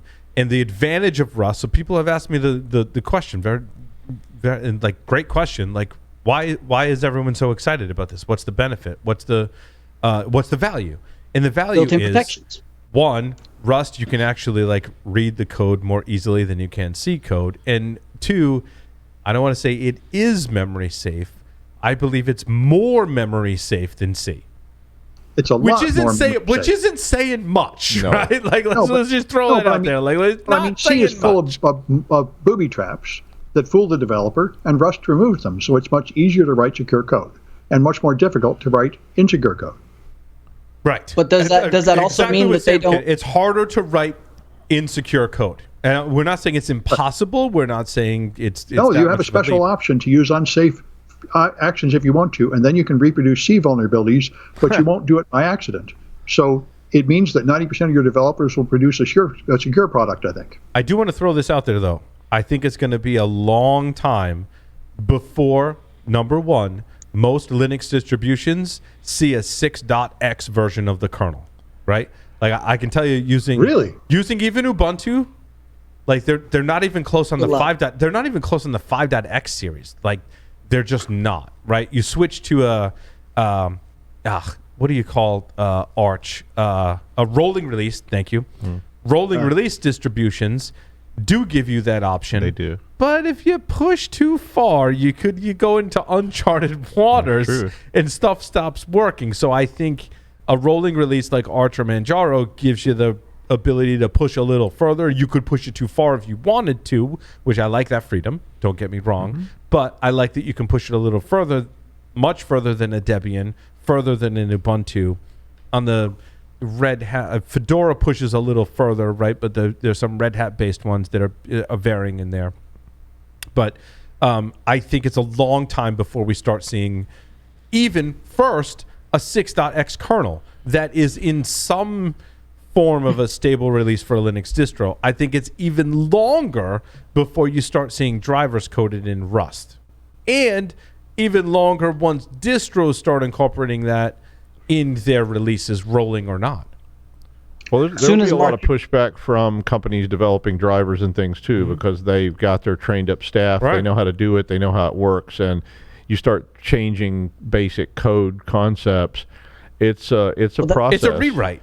Well, it's a rewrite. We were talking about rewriting legacy code earlier. It's a retraining and a rewrite and a reevaluation of how the driver works and the performance and everything else. Which breeds bugs. Anytime you got to retrain a developer. I'm an advocate, but I will say that if I was consulting on that, I would be very nervous if I was developing drivers because I've got to retrain my staff. I've got to. I want you to rewrite your. I mean, we don't say we're talking about legacy code. Your video driver. Rewrite your functioning code in a different language. Yeah, and that's been there, done that, and that's a task. I mean, and you got to learn a whole new thing. I mean, if I'm a solid developer in C, and I've been writing drivers for HP for 20 years in C, and they come in and say we're writing all new drivers in Rust, you'll get a lot of pushback from that. Yep. And does the Rust and its ability to make sure that you're not making some of the mistakes in C, does that also have a double-edged sword of where you are not familiar with the mistakes that can be made with inside of C, and thus now you're introducing new types of bugs? Maybe they're not use after free memory bugs, but now you're introducing, because you're not familiar with all of the C core concepts and competencies of secure coding, you're now relying on your code and framework and language rather than knowing what secure code should look like. The devil you know versus the devil you don't know. Sam, you wanted to jump in there. You're really excited about this. I just want to say that I'm a big enthusiast for Rust, and to give you my proper level of credibility, I was also a big enthusiast for IP version 6. Yeah, it's a great analogy, Sam. It's a very fair analogy, man. Very no good. One's going to argue with that analogy. For sure. I mean, as soon as Mark Rusinovich writes sysinternals in Rust, then we'll all start to make that migration. Yep. So, I'm anxiously waiting. Along those lines, Tyler, if I look at it at the surface, when I was talking with Charles, who, like, I admit to having a man crush on Charles. We nerded out, right? I get excited because he's like, dude, like Windows APIs and the Rust implementation is coming. Now you got Linus talking about supporting an entirely new language, right? Like that's in Rust. That's exciting. And I added on, like, you've got a UEFI implementation in Rust. Like these are, like, talk about picking the critical points. You've got Windows APIs, you've got Linux kernel drivers, and you've got like really low level code in UEFI. And all three of those different areas are like, Rust is really cool. That gives Rust a lot of credibility in this just in those three things alone. Rust will be the next C. Like we should not deny that. Just like IPv6 is the next implementation of IP and has come. Like it is, I think, the next C. It is that 10 to 20 years of getting it into everything and integrated. That's going to be the long road. I mean, it's just a long process to migrate. We some of us here have been through that from day one, and it's just a long process of schools switching their programs to teach Rust instead of C, students learning Rust instead of C, companies saying we're hiring people that know Rust, we're not hiring people that know C. But I feel like we got rid of Perl really fast, though. Because no. Well, there's things Perl that just needed to die. I think Python and Ruby really came on, and I'm not saying it. I mean, Rust is awesome, and I think it will be popular and it will start to supplant things. But when you get down to the very basic level, it takes time because it's just a process. It's not something you just snap your fingers and say. It's like getting rid of COBOL. It's like COBOL Python will never die. But it's like Python and Ruby what it was to Perl is what Golang and Rust is to C. Yeah, no, I agree with that. Is that really kind of where we're pushing? That's a process, especially when, unlike Perl, so many components are so heavily entwined in C. And that's why I was saying, agreed. And that's why whoever said COBOL will never die, the reason COBOL still actually exists, and it does, shocking and terrifying as that is, it does still exist because it's so heavily entwined in certain process, and replacing it is so expensive. And Perl wasn't. Difficult. Perl was a script. Perl was not. Yeah, a script that you wrote, and Perl was something you could swap out. And CPAN was a model, and then people replicated that model, and it was whatever. So I like that COBOL thing because COBOL's still sitting out there. It's scary when you see it, but it's hiding under rocks, and it's just sitting out there all over the place, and it's still there. And getting rid of it is really tough.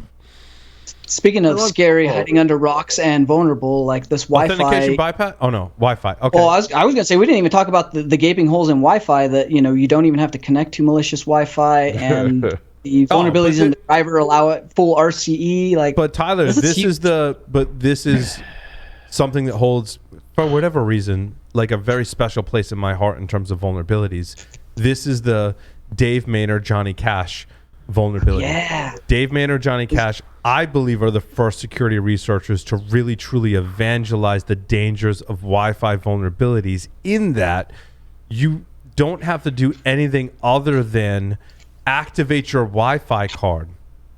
And just because you're accepting frames on a wireless channel means that you're vulnerable. I think that's a really, really, truly, maybe not unique, but certainly a very small subset of vulnerabilities that exhibit this behavior. Small subset of vulnerabilities. It is. It's a small set of vulnerabilities that are like, I just need to accept frames on a wireless channel, right? Like on a communications channel. And as long as I'm doing that, I am vulnerable. I don't have to purposely join a network to be vulnerable. I am vulnerable just because I activated my Wi-Fi card. Because my Wi-Fi card is active, that means anyone on my channel can exploit a vulnerability.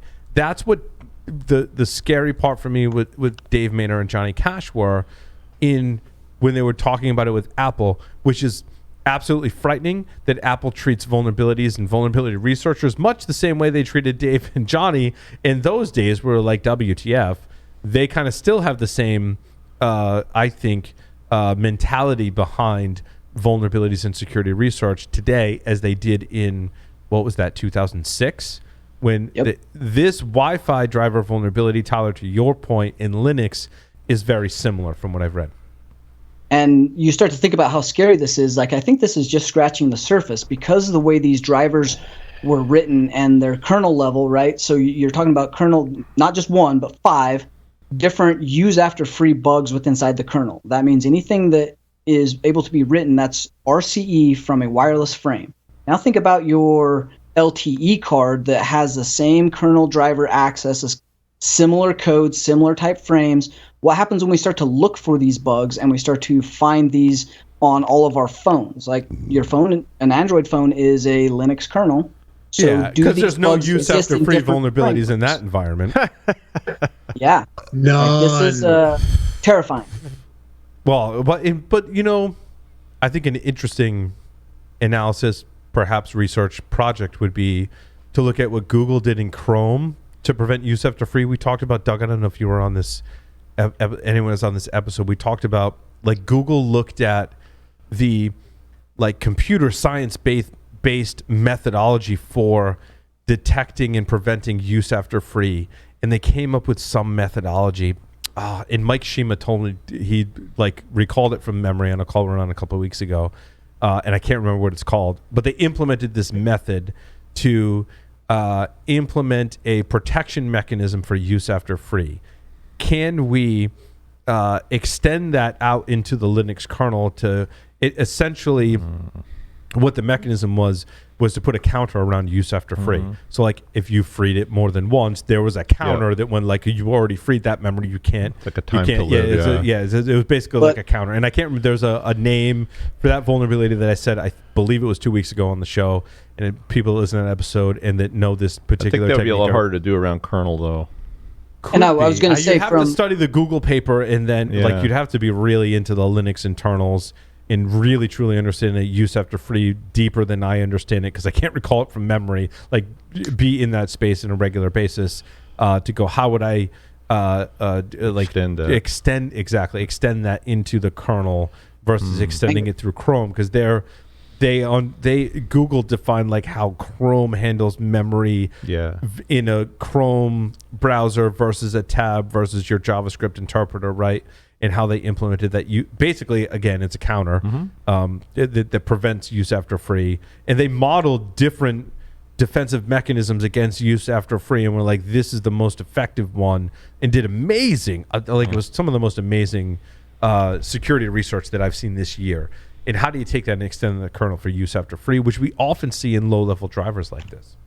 And would that work for things that are, say, low process power, like IoT, or things that run Linux kernels like BusyBox? Yeah, there is a performance overhead, Tyler. Great point.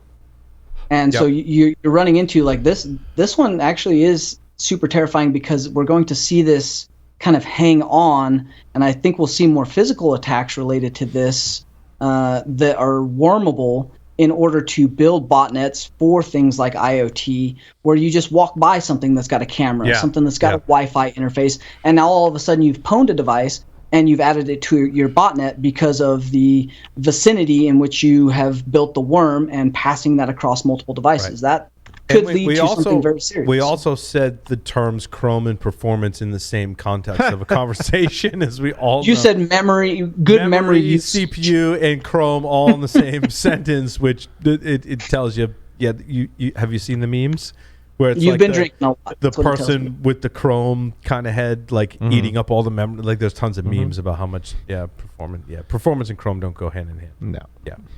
That's why you need those terabytes of memory. Where I wanted to go, though, was Authentication Bypass. It's interesting. I was posting on social media this week because we had the FortiNet with FortiOS, FortiProxy, FortiSwitch Manager, Authentication Bypass. We mentioned this, I believe, last week, Horizon 3, doing the research. And last Wednesday, we were like, well, at the end of the week, Horizon 3 said they were going to release the details. The details are essentially manipulation of HTTP headers to bypass authentication, which allows the attacker to run basically any API query against your web management interface. We also had a similar, my story number 11, a similar style attack against Palo Alto Networks PAN-OS, which also had a generic authentication bypass. In my assessment, and I mean, you can go back to early days of this show, when we talked about authentication bypass in web management interfaces that are in use in IoT and firmware-based devices, have always been I'll use the term low-hanging fruit in this example for lack of a more colorful analogy. It's always been an issue. And the frustrating part for me today in 2022 is it's still a really irritating issue that happens today. Now we've got, except in this example, we're not talking about IoT devices. We're not talking about esoteric firmware. We're talking about enterprise grade level firewalls and VPN devices. I'll throw the overarching catalog. Paul. Josh. We all know that every firewall that goes into your environment is going to get an any rule. They're doing you a favor by just making it faster. It tees me up for my next point, Josh. You're spending a lot of, as an enterprise, you're buying enterprise grade hardware and software to put security controls within your network. And the manufacturers of this enterprise grade level hardware and software, that is your firewalls and VPNs and other appliances, you're paying a lot of money for that stuff. You're getting with that software that contains this type of vulnerability, authentication bypass, which means that an attacker can exploit this vulnerability and circumvent any security control that your enterprise grade level appliances are providing, which means you paid a whole bunch of money to just hand that control over to an attacker that can circumvent that. Like, that is a horrible investment, and I think an atrocity in our industry today, that you've paid all this money for this stuff that's supposed to give you security controls, and basically through an easily exploitable and also a very, I think, easy to detect style vulnerability embedded right in that. And granted, they're going to find it and fix it, okay, but it shouldn't be there in the first place. There should be a process that detects this stuff, that secures this stuff, so that an attacker can't circumvent those controls that you paid a ton of money for. You're back to the Bureau of Future Crime again. Yeah, I want the crystal balls. I want the crystal ball, Sam, to go. Well, of course, you're not going to have it, you know. But these are. But again, you don't need a crystal ball. You just need a really a good, not even like the best, like a good SDLC development lifecycle that can detect these bugs. Authentication bypass is an easy classification of vulnerability that you can detect. You can model this, you can test for this, and discover it before that product is shipped. To your Minority Report, Sam, again, second time you've referenced that, but like a very good reference to that for the second time.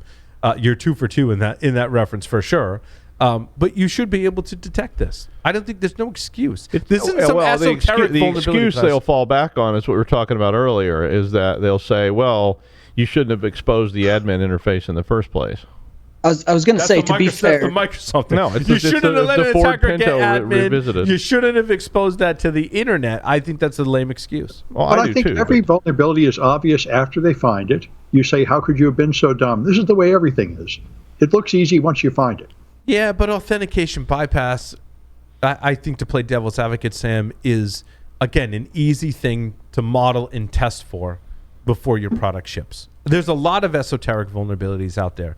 Authentication bypass, especially in your HTTP, this is a solvable problem in my opinion, right? There's a test for a blank username, a blank password in various combinations. There's a fuzz the HTTP headers and see if it can bypass authentication. These are automatable tests that are relatively easy to write and run through your product before it ships. Yeah, well, Cisco had 5 hard-coded passwords 2 years ago, 5 or 7 of them in the same year. So it's clear that there's a lot of development teams that are very badly out of date. I would definitely caution people to not get the knee-jerk reaction, though. So to be fair, on the Fortinet one, I looked at that one pretty heavily. Got a buddy that works over there. This is a newer build that most people haven't migrated to. It was 7.0 through 7.06 and 7.2.21. So that was almost no one's moved to that. And the edge management port is never exposed to the internet by default. You have to go out of your way to actually do that. And if you've hardened it, A, no one's on this. B, if you've hardened and you have went out of your way to do that, it's very difficult to actually expose this. And that C, really, we're talking about auth bypass.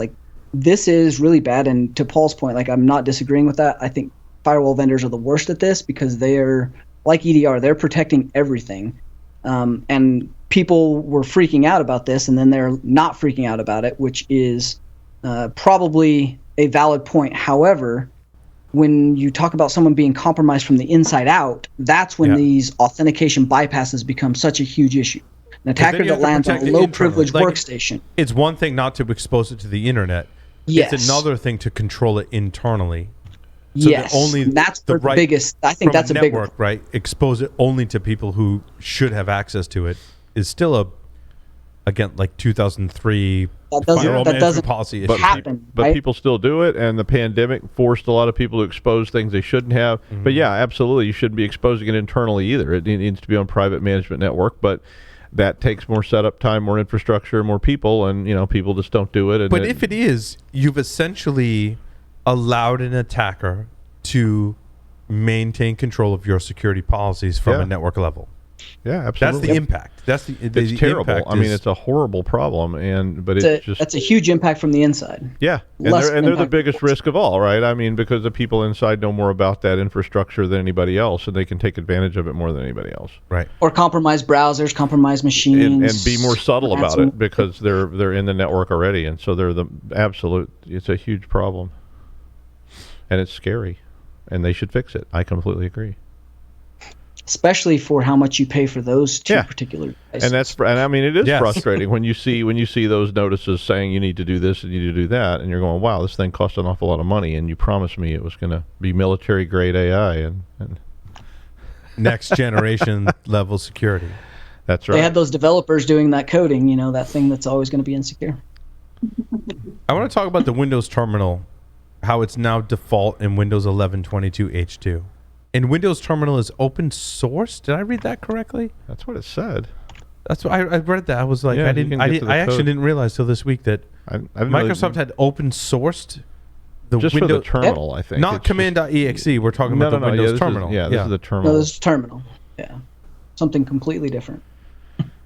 But they've open sourced quite a few things between like what they've done with WSDL Terminal. They've got a bunch of open source projects that they have started to integrate into Windows itself, and Terminal itself is kind of I am really surprised to see this one fully open source and installed by default. Mm-hmm. That's kind of the kicker there. I'm trying to figure out if they're trying to obsolete cmd.exe or the command backend. I'm not understanding how this is supposed to work. I think a lot of this is like fancy user interface stuff, much like on Linux. You can have your pick of what terminal emulator is a it's kind of like I'm showing my age. When I say terminal emulator, I'm showing that I'm old. Like there's gray in my beard because I use the term terminal emulator, right? But I also think a lot of stuff is needing to Wait. Hey, Paul, what does 3270 mean? Yeah, that's terminal emulation. And then I could tell you the story and how I was looking at a Windows, not a Windows, but a Telnet session and really confused because I really thought it was encrypted. And I was looking at the packets and I'm like, that's really weird. And somehow through research, was Google even a thing back then? I don't even know what it was. Somehow I figured out it wasn't encrypted. It was just EBCDIC. Yeah. Which is a form of encoding. Whoever wrote the Wikipedia entry on encryption. Jeff is technically correct. That was encoding, not encryption. It might. I mean, today you could probably think of it as encryption. Well, it almost would be today. Yeah, I mean, people couldn't access it and they wouldn't know how to read it. And right. It's like putting a rotary phone out in the street. Like, yes, nobody could use the freaking thing. What do I do with this? I call that the EBCDIC epiphany. Yes, I have an EBCDIC epiphany. Everybody has an EBCDIC epiphany at some point in their life. Yes. Wait. Jeff has to drop, but I need you to, Jeff, I apologize, but you need to tell what you just found in Wikipedia. Oh, gosh. So I was going to make some comment to Josh, and I don't even remember what I was going to say now because I wanted to get the dictionary definition of encryption. So I went to Wikipedia, and the very first sentence in the official Wikipedia entry on encryption is, in cryptography, encryption is the process of encoding information. And I'm like, no, it's not. No, that's wrong. So I'm on a. How do you correct articles in Wikibender? Edit upper right. It says edit. Yeah. Click edit. Yeah. That's a great person on the street interview question. What's the difference between encoding and encryption? That's a good one. And encipherment. That's how you get tear gassed. Yeah. That's how you confuse we'll do what's the that this difference weekend. Let's between go downtown and start asking people. Encipher and encrypt. And encrypt.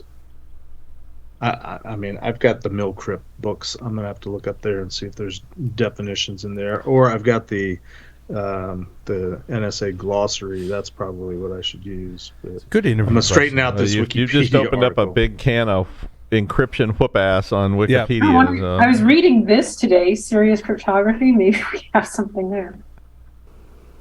Who wrote that? Serious Cryptography. Jean-Philippe Aumasson. Yeah, I'm just about to go teach a class from that book tonight. Are you? So That's a great book. I want to read the one that's like humorous cryptography, though. Like, to me, that would be way like a lot of fun. Humorous cryptography. I've got the manga book of cryptography. Friend got me that. Yeah, I have that one too. I like that one. Just don't read any of Schneier's books. Would that be humorous cryptography to you? I was going to say that. I was going to say that, Jeff. Is that applied cryptography really should be titled humorous cryptography versus serious cryptography? In Jeff's opinion, but it should be. I mean, young and naive. Yeah. So Jeff tells the story like that. Jeff and Bruce worked it out. We did. We worked it out. They worked it out. I'm serious, Josh. They did. They like literally. Literally, the part they worked is, it I out. believed that when I first heard it, and it was still funny. Yes. Which would make it humorous cryptography, Josh. Oh man. How did we get here from the Windows terminal? That's that old. I was wondering the same.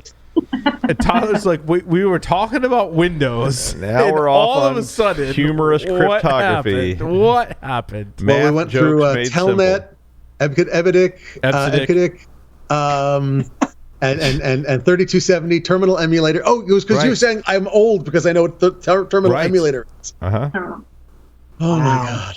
That's one of the symptoms. That was amazing. It was. Manufacturers could be forced to include repair instructions. Mandy, I think, was referencing this topic earlier. Yeah, no, we were talking about this before, and this was an article where they were talking about passing laws. I don't know how they get those laws passed, but it was from Teslas and Audis and John Deere and all this stuff, and it was actually about appliances. They were just saying that manufacturers should be forced to actually provide how-tos and information about how to repair.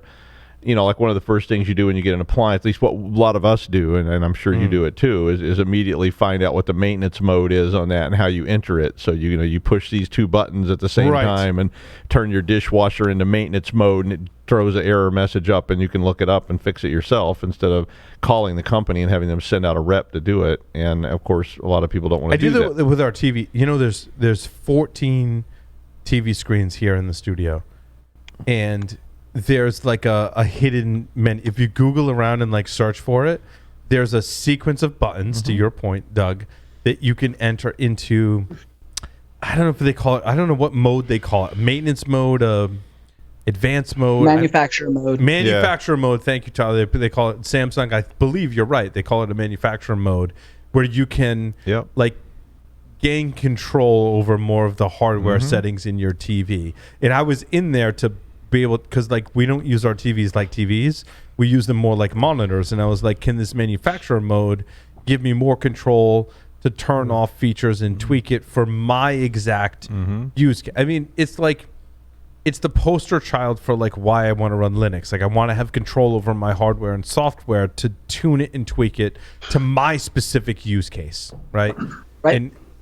Right to repair lobbyists and companies like John Deere Tractor and all those other ones. Like, we are never going to have the amount of money that the manufacturers are going to have in order to maintain that control and that ecosystem for, at cost parts, different systems for servicing, the certification of the service technicians and the agreements between the companies doing it. So as much as I love the right to repair and I want to push for it as much as possible, I don't ever see us getting to a point where we force manufacturers to do this. If they do it for a consumer reason and their consumers demand it, I think one-offs will become a thing. But However, I want to maintain just like frame laptop, right? Like yeah, you do it because exactly. that. Like I see this is where my philosophy, and I never thought I would have a philosophy on this, right? But it's where my philosophy comes. Like the reason I use Android is because I want that control, even if it's I want to be able to change my default SMS app, right? I want to use a framework laptop because I want to be able to service it and swap out the components. I want to use Linux because maybe I don't use all the freedoms that come along with it, but like I have that sweet spot, like the tweet I made earlier, that the primary reason marriages fail is unmet expectations, right? And I liken that to Linux distributions in that I want to have enough control of my Linux distribution that meets my expectations. Now, maybe I don't need all that control that is Gen 2 and pure Arch Linux, right? And I want to back that off to a Manjaro or maybe go further and go Ubuntu. But I want to exert some level of control that meets my expectations. And I think that's what we're talking about here is that we want to exert enough control to meet your expectations with your hardware and or software. Apple, I think, is the extreme of I don't want any of that control. I just want stuff that works, right? And you can push all the way to the other end of the spectrum and go, I want to source my own hardware and I want to use Gen 2 and I want to be control. And with that control comes a lot of work, a lot of effort, and a lot of decisions and knowledge of that system. And that's cool. I'm somewhere in between, right? Like I'm not on the Apple side.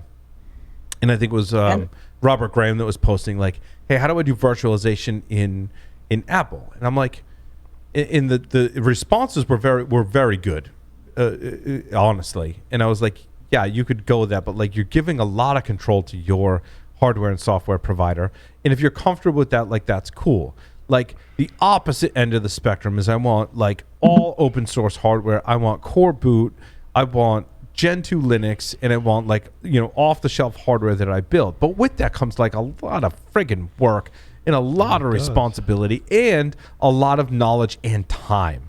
And I'm like, I'm somewhere in the middle, right? Like I'm somewhere in the middle. For me, that middle is Manjaro. And someone posted a great question. They're like, why Manjaro and not Arch? Because that's my expectations and like where I'm comfortable with. I like that Manjaro, and I've got that on both my laptops now, has that process where they're taking kind of like the bleeding edge Arch, and they've got this process where they test it and they make sure it works, and then they release a distribution, and they give you an easy to use interface to like choose your kernel and pick some of your software and make proprietary drivers work. I'm like, yes, that's where I want to be, because my expectation is I want to be at this kernel level. Yep. I want my NVIDIA drivers to work, and I don't want to put a whole lot of work into like making that work, right? I don't want to choose my own desktop environment. I want you to like pre-package one, and I don't need that much control over it. And like that's where I want to be, and that meets my level of expectation. Therefore, it's a great relationship. Yeah. Right. And I think I really want you to have a marriage counseling section of the show where you analyze people's relationships by comparing them to Linux distributions and software. I think it would be awesome. I think it's a great segment, Sam. Right? It's a great. It is a great segment because people fight over like Linux distributions and fight with their. We could be the marriage counselor for Linux. Like I'm fighting with my Linux distribution. Like maybe you should. We can't be a couple anymore. Yeah, Ubuntu. Like either you need to reset your expectations or go form another relationship, and that's okay, right? Like Sam, it's a great point. I think we're also at that point, though. We're at that point right now where, even in the beauty of this ability to have some choice, we've hit a divergent point of not having innovation and not having a lot of choices because of the large players and our inability to get some of the things that we demand as consumers for things outside of the norm. Look at cell phones. You have Android and you have iOS. You have an iPhone or you have an Android. Or they don't support older ones. They don't support newer ones. You could run Linux on your phone, and that's the extreme. Like there's Apple iOS at one end of the spectrum, and there's I'm going to get a Pine phone. I don't know if I'm saying that right, but Pine 64 makes phone. You're trading convenience and usability and the hardware. A lot of work. Yep. Yes. Yeah, I put a lot of work into my Pine phone. It still doesn't work. Yeah. So why there you go, Josh. No, Josh is that's a great point though. Like with that freedom, unfortunately, comes with great responsibility. A lot of responsibility and a lot of effort. Right? Just like Gentoo used to be. It still is today. I'm sure it still is today. Still, but we are still limited. I feel like we're still limited to call it 3 operating systems between phones and computers. Like, yeah. So Linux, yes, you have some variants, but let's take it. It's Linux. It's your flavor of Linux, right? You have Mac OS and then you have Windows. Like, why are we at this innovation or stop of innovation point between hardware and software where we're not getting a ton of choice and there's not that innovation because of all these big players making these pushes that corner us into operability and the functionality that we have to use for day-to-day business operations or even personal operations? Like, I think we really do need to kind of start to think about how we force and push some more creative and innovative ideas that are well outside of this small box that we've kind of cornered ourselves into because of the large players in this space. Like it's a GM and Ford thing where we were limited to those 2 things until we could get international shipping figured out. We had imports, we had parts that were readily available and manufactured. The innovation changed, and now we have all kinds of customization. But if that analogy, Tyler, you can buy kits where you can build your own car if you're willing to put all the pieces and parts together yourself. But you have Honda, you've got Toyota, you've got Kia, you've got all the right. Those are the Manjaro and the Linux Mint in the to that analogy, right? Yeah. And again, that's speaking to your what are your requirements and what are your expectations, and you have to define how much work and effort I want to put into making this work for me, which also is in direct relationship to how much freedom that you want. But which is 1% of the population. Like right? if I want, it's a small part of the population, but it kind of goes into that. I think even talking about the cars, anything, it's that there's a point where do we enjoy convenience so much that we scale ourselves out of being able to repair anything anyway. So then it's kind of a moot point if they go ahead and force all of this information to be released as the article we were talking about, that they have to include the repair instructions. Cool. Then the repair instructions are there for 0.5% of the population that would ever use it. So what are they losing? Yeah, it's like I want stuff to work. Therefore, I have to give up some freedom. But if I want more freedom, I have to put in more work. And there's a like an what do you call that? An opposite relationship to freedom in effort versus I want something that's functioning. I mean, I want a car that runs. I want to get in my car and I want to drive it. If I built a car myself, I'd do stuff to it that I probably couldn't buy, but it probably won't work either. And then I'll just end up... It's the Linux birthday cake, right? Yeah. This is the analogy. Like, happy birthday, Linux. Here's some flour and some sugar and some water. Like, go build your cake, right? There versus you go. the Apple cake, which comes with the candles already on it, and you flip a switch and all the candles are lit, and it just works. But they come on, and you don't get to pick which candles you have on your cake. Not just a you don't get to pick which kind of cake of, you want. Like it's whatever cake Apple has defined for you. And I tried the weasel fat, and it didn't work. And right, you want to pick your weasel fat versus what kind of candles.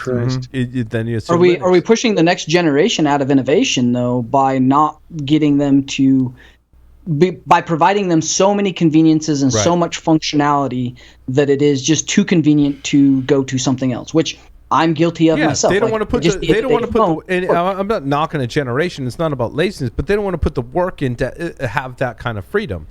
You give them an Apple iPhone or an M2 and they're like, well, like it works. Like, yeah, I don't have a huge lot of freedom, but like it works, right? And does that stifle at some level innovation, Tyler? I think is your point, which is interesting. I think it's an educational thing.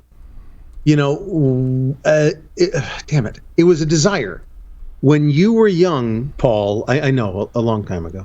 I'm old. We established this earlier that I'm old on our broadcast. Yes, it's okay. I'm older than you, but when you were young, when we were and young, you wanted something technical to happen, you had to work. You had to work to make that technical thing happen. And if I wanted a program on my Apple IIe, I had to write code. Right. I had to load the floppy disk. The floppy disk. I had to work to gain a body of knowledge to make Spy Hunter run on my Apple IIa. I'm going to say something that's going to make you cringe. PR number 6. I mean, in your case, to flip the switches on your Altair, right? To get your on my Altair 8800? Yeah, no, my first was an MSI 8080. Anyway, no, seriously, like you had to work even just a little bit. You had to load the tape into the drive. You had to put the floppy disk in. You had to figure out, oh my God, you had to do memory expansions. Remember that? Like what was it in DOS? Your x86.sys. Was it an x86.sys? Was that EMM386? EMM386.exe.sys. And remember screwing with your Autobat? No. And the other thing that made me feel old was IRQs. We were talking about interrupts and like how your system works today, and like interrupts. I can't have a mouse and a keyboard. This is what Paul calls and talks to me about. Is IRQs. Is IRQ? Yeah, I think it was Tyler and I were having this conversation. We were talking about SMM mode and what was it? SMIs, system management interrupts. And I was like, I'm trying to like conceptualize, and Tyler's like, dude, it's like, remember IRQs and like your SCSI card? I'm like, oh yeah, we had to assign IRQs so that they could like literally interrupt the system to say, I am flag. It's a flag. Look over like, here, please. I am here. Yes, and, it was. And there was a time when there was only 2 flags available, and you had conflicting interrupt. I was like, oh yeah. I remember people trying to install mice on their machines. All going, this means why does my keyboard stop when I plug this mouse in? Because it has the same interrupt. Yeah, because it's got the same physical interrupt, and you can't have both at once. So you have to unplug your keyboard. Basically, Tyler made me feel old. That's really what it boiled down to. I tell people I'm interrupt driven, and I swear that explains why they don't get it. Yeah. I don't know where we're going with that, but like it's where are we going with that? We have deviated to a lot of things. Way off course. Way off course. Yeah. Well, any other stories we want to cover before we end? Or we probably? I mean, you at least have to mention the Apache vulnerability, right? I didn't add that. We talked a lot about software supply chain and SBOMS in that particular issue in the Apache Commons text, right? Yeah, Commons text. Another library. Was essentially another library, another software supply chain issue, which people, the latest article that I saw, like a headline was like, it's kind of like Log4j, but not as widely used. There was a lot of debate about, it's bad, but it was different people had different opinions of how bad it was. Limited in scope. Some people said it was hard to do. It was unlike Log4j, it wasn't as accessible. It wasn't as easy to do. I think Sophos was the one that was saying, well, it is pretty bad though. But even they hedged a little bit and said, but not as bad as what you're talking about with Log4j. Well, I think there's ease of exploitation and deployment availability. There were more factors around what you had to be able to do to access this than there were around Log4j stuff. So I think people thought it was super complicated because it leveraged a couple different things, right? Like you had the DNS lookups which like unless you're an old network, an old graybeard or neckbeard, like the DNS stuff, DNS scares a lot of people. Hey now. I'll throw myself in there. These like, kids I can't today. grow anything. But DNS. If you grew a beard, would it be gray, Tyler? I don't think it would be. Probably not.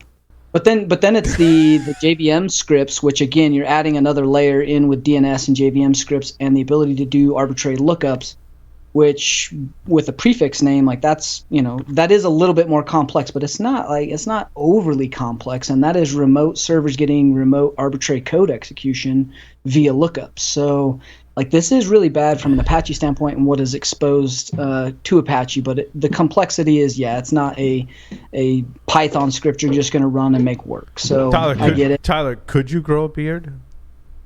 I don't think so. we want to see you. We want to see you looking like Jack Daniels, but what would you look like with a beard? A long. I have no idea. I think you should do that. Come on, humor. I've tried. That's what you get, is what you see. This is a beard. Come on. He's fully bearded right now. This is no shave November from last year, bro. Congratulations, Tyler. You're going to live forever. Us, not so much. Josh has a lot of gray in his beard. That's why we can talk about 3270 and EBCDIC with Josh. I think, Sam, if you grew a beard, it would be gray.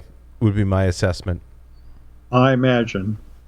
I think I did one once, and it was like a piece of cheese had rotted and grown hair. Thanks for that image. I said, do us all a favor, don't grow a beard. Rotten cheese with hair all over it. That's like something you find in an Airbnb you've rented. Mandy's drinking her moonshine going, I hope Paul doesn't ask me about my beard. Hey, we can discuss beard. Every guy in my family has a beard. I've grown up with around beards all of my life. And so there's a surprising amount of beard balms and stuff in my bathrooms. Right? If you have a beard, those things are important. We had, on a closing note, we had a host of one of our panels today. We did a SOC analyst day for Devo. And which you'll hear two of the interviews coming up next. Coming right up. And one of the hosts of that panel had a pink beard for breast cancer awareness, which I thought was really, and it was interesting. Cool. Kayla and I actually looked at each other. She was co-hosting with me. She's the CCO for Devo. Amazing person, by the way. She hung out all day and was awesome. And when he came on the screen, we both looked at him and looked at each other. We're like, holy, that is so cool. Totally attention grabbing, pink beard.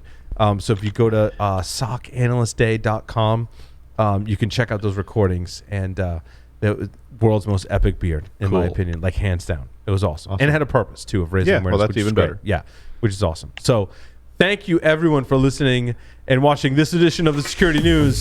Stay tuned. Some interviews coming up next.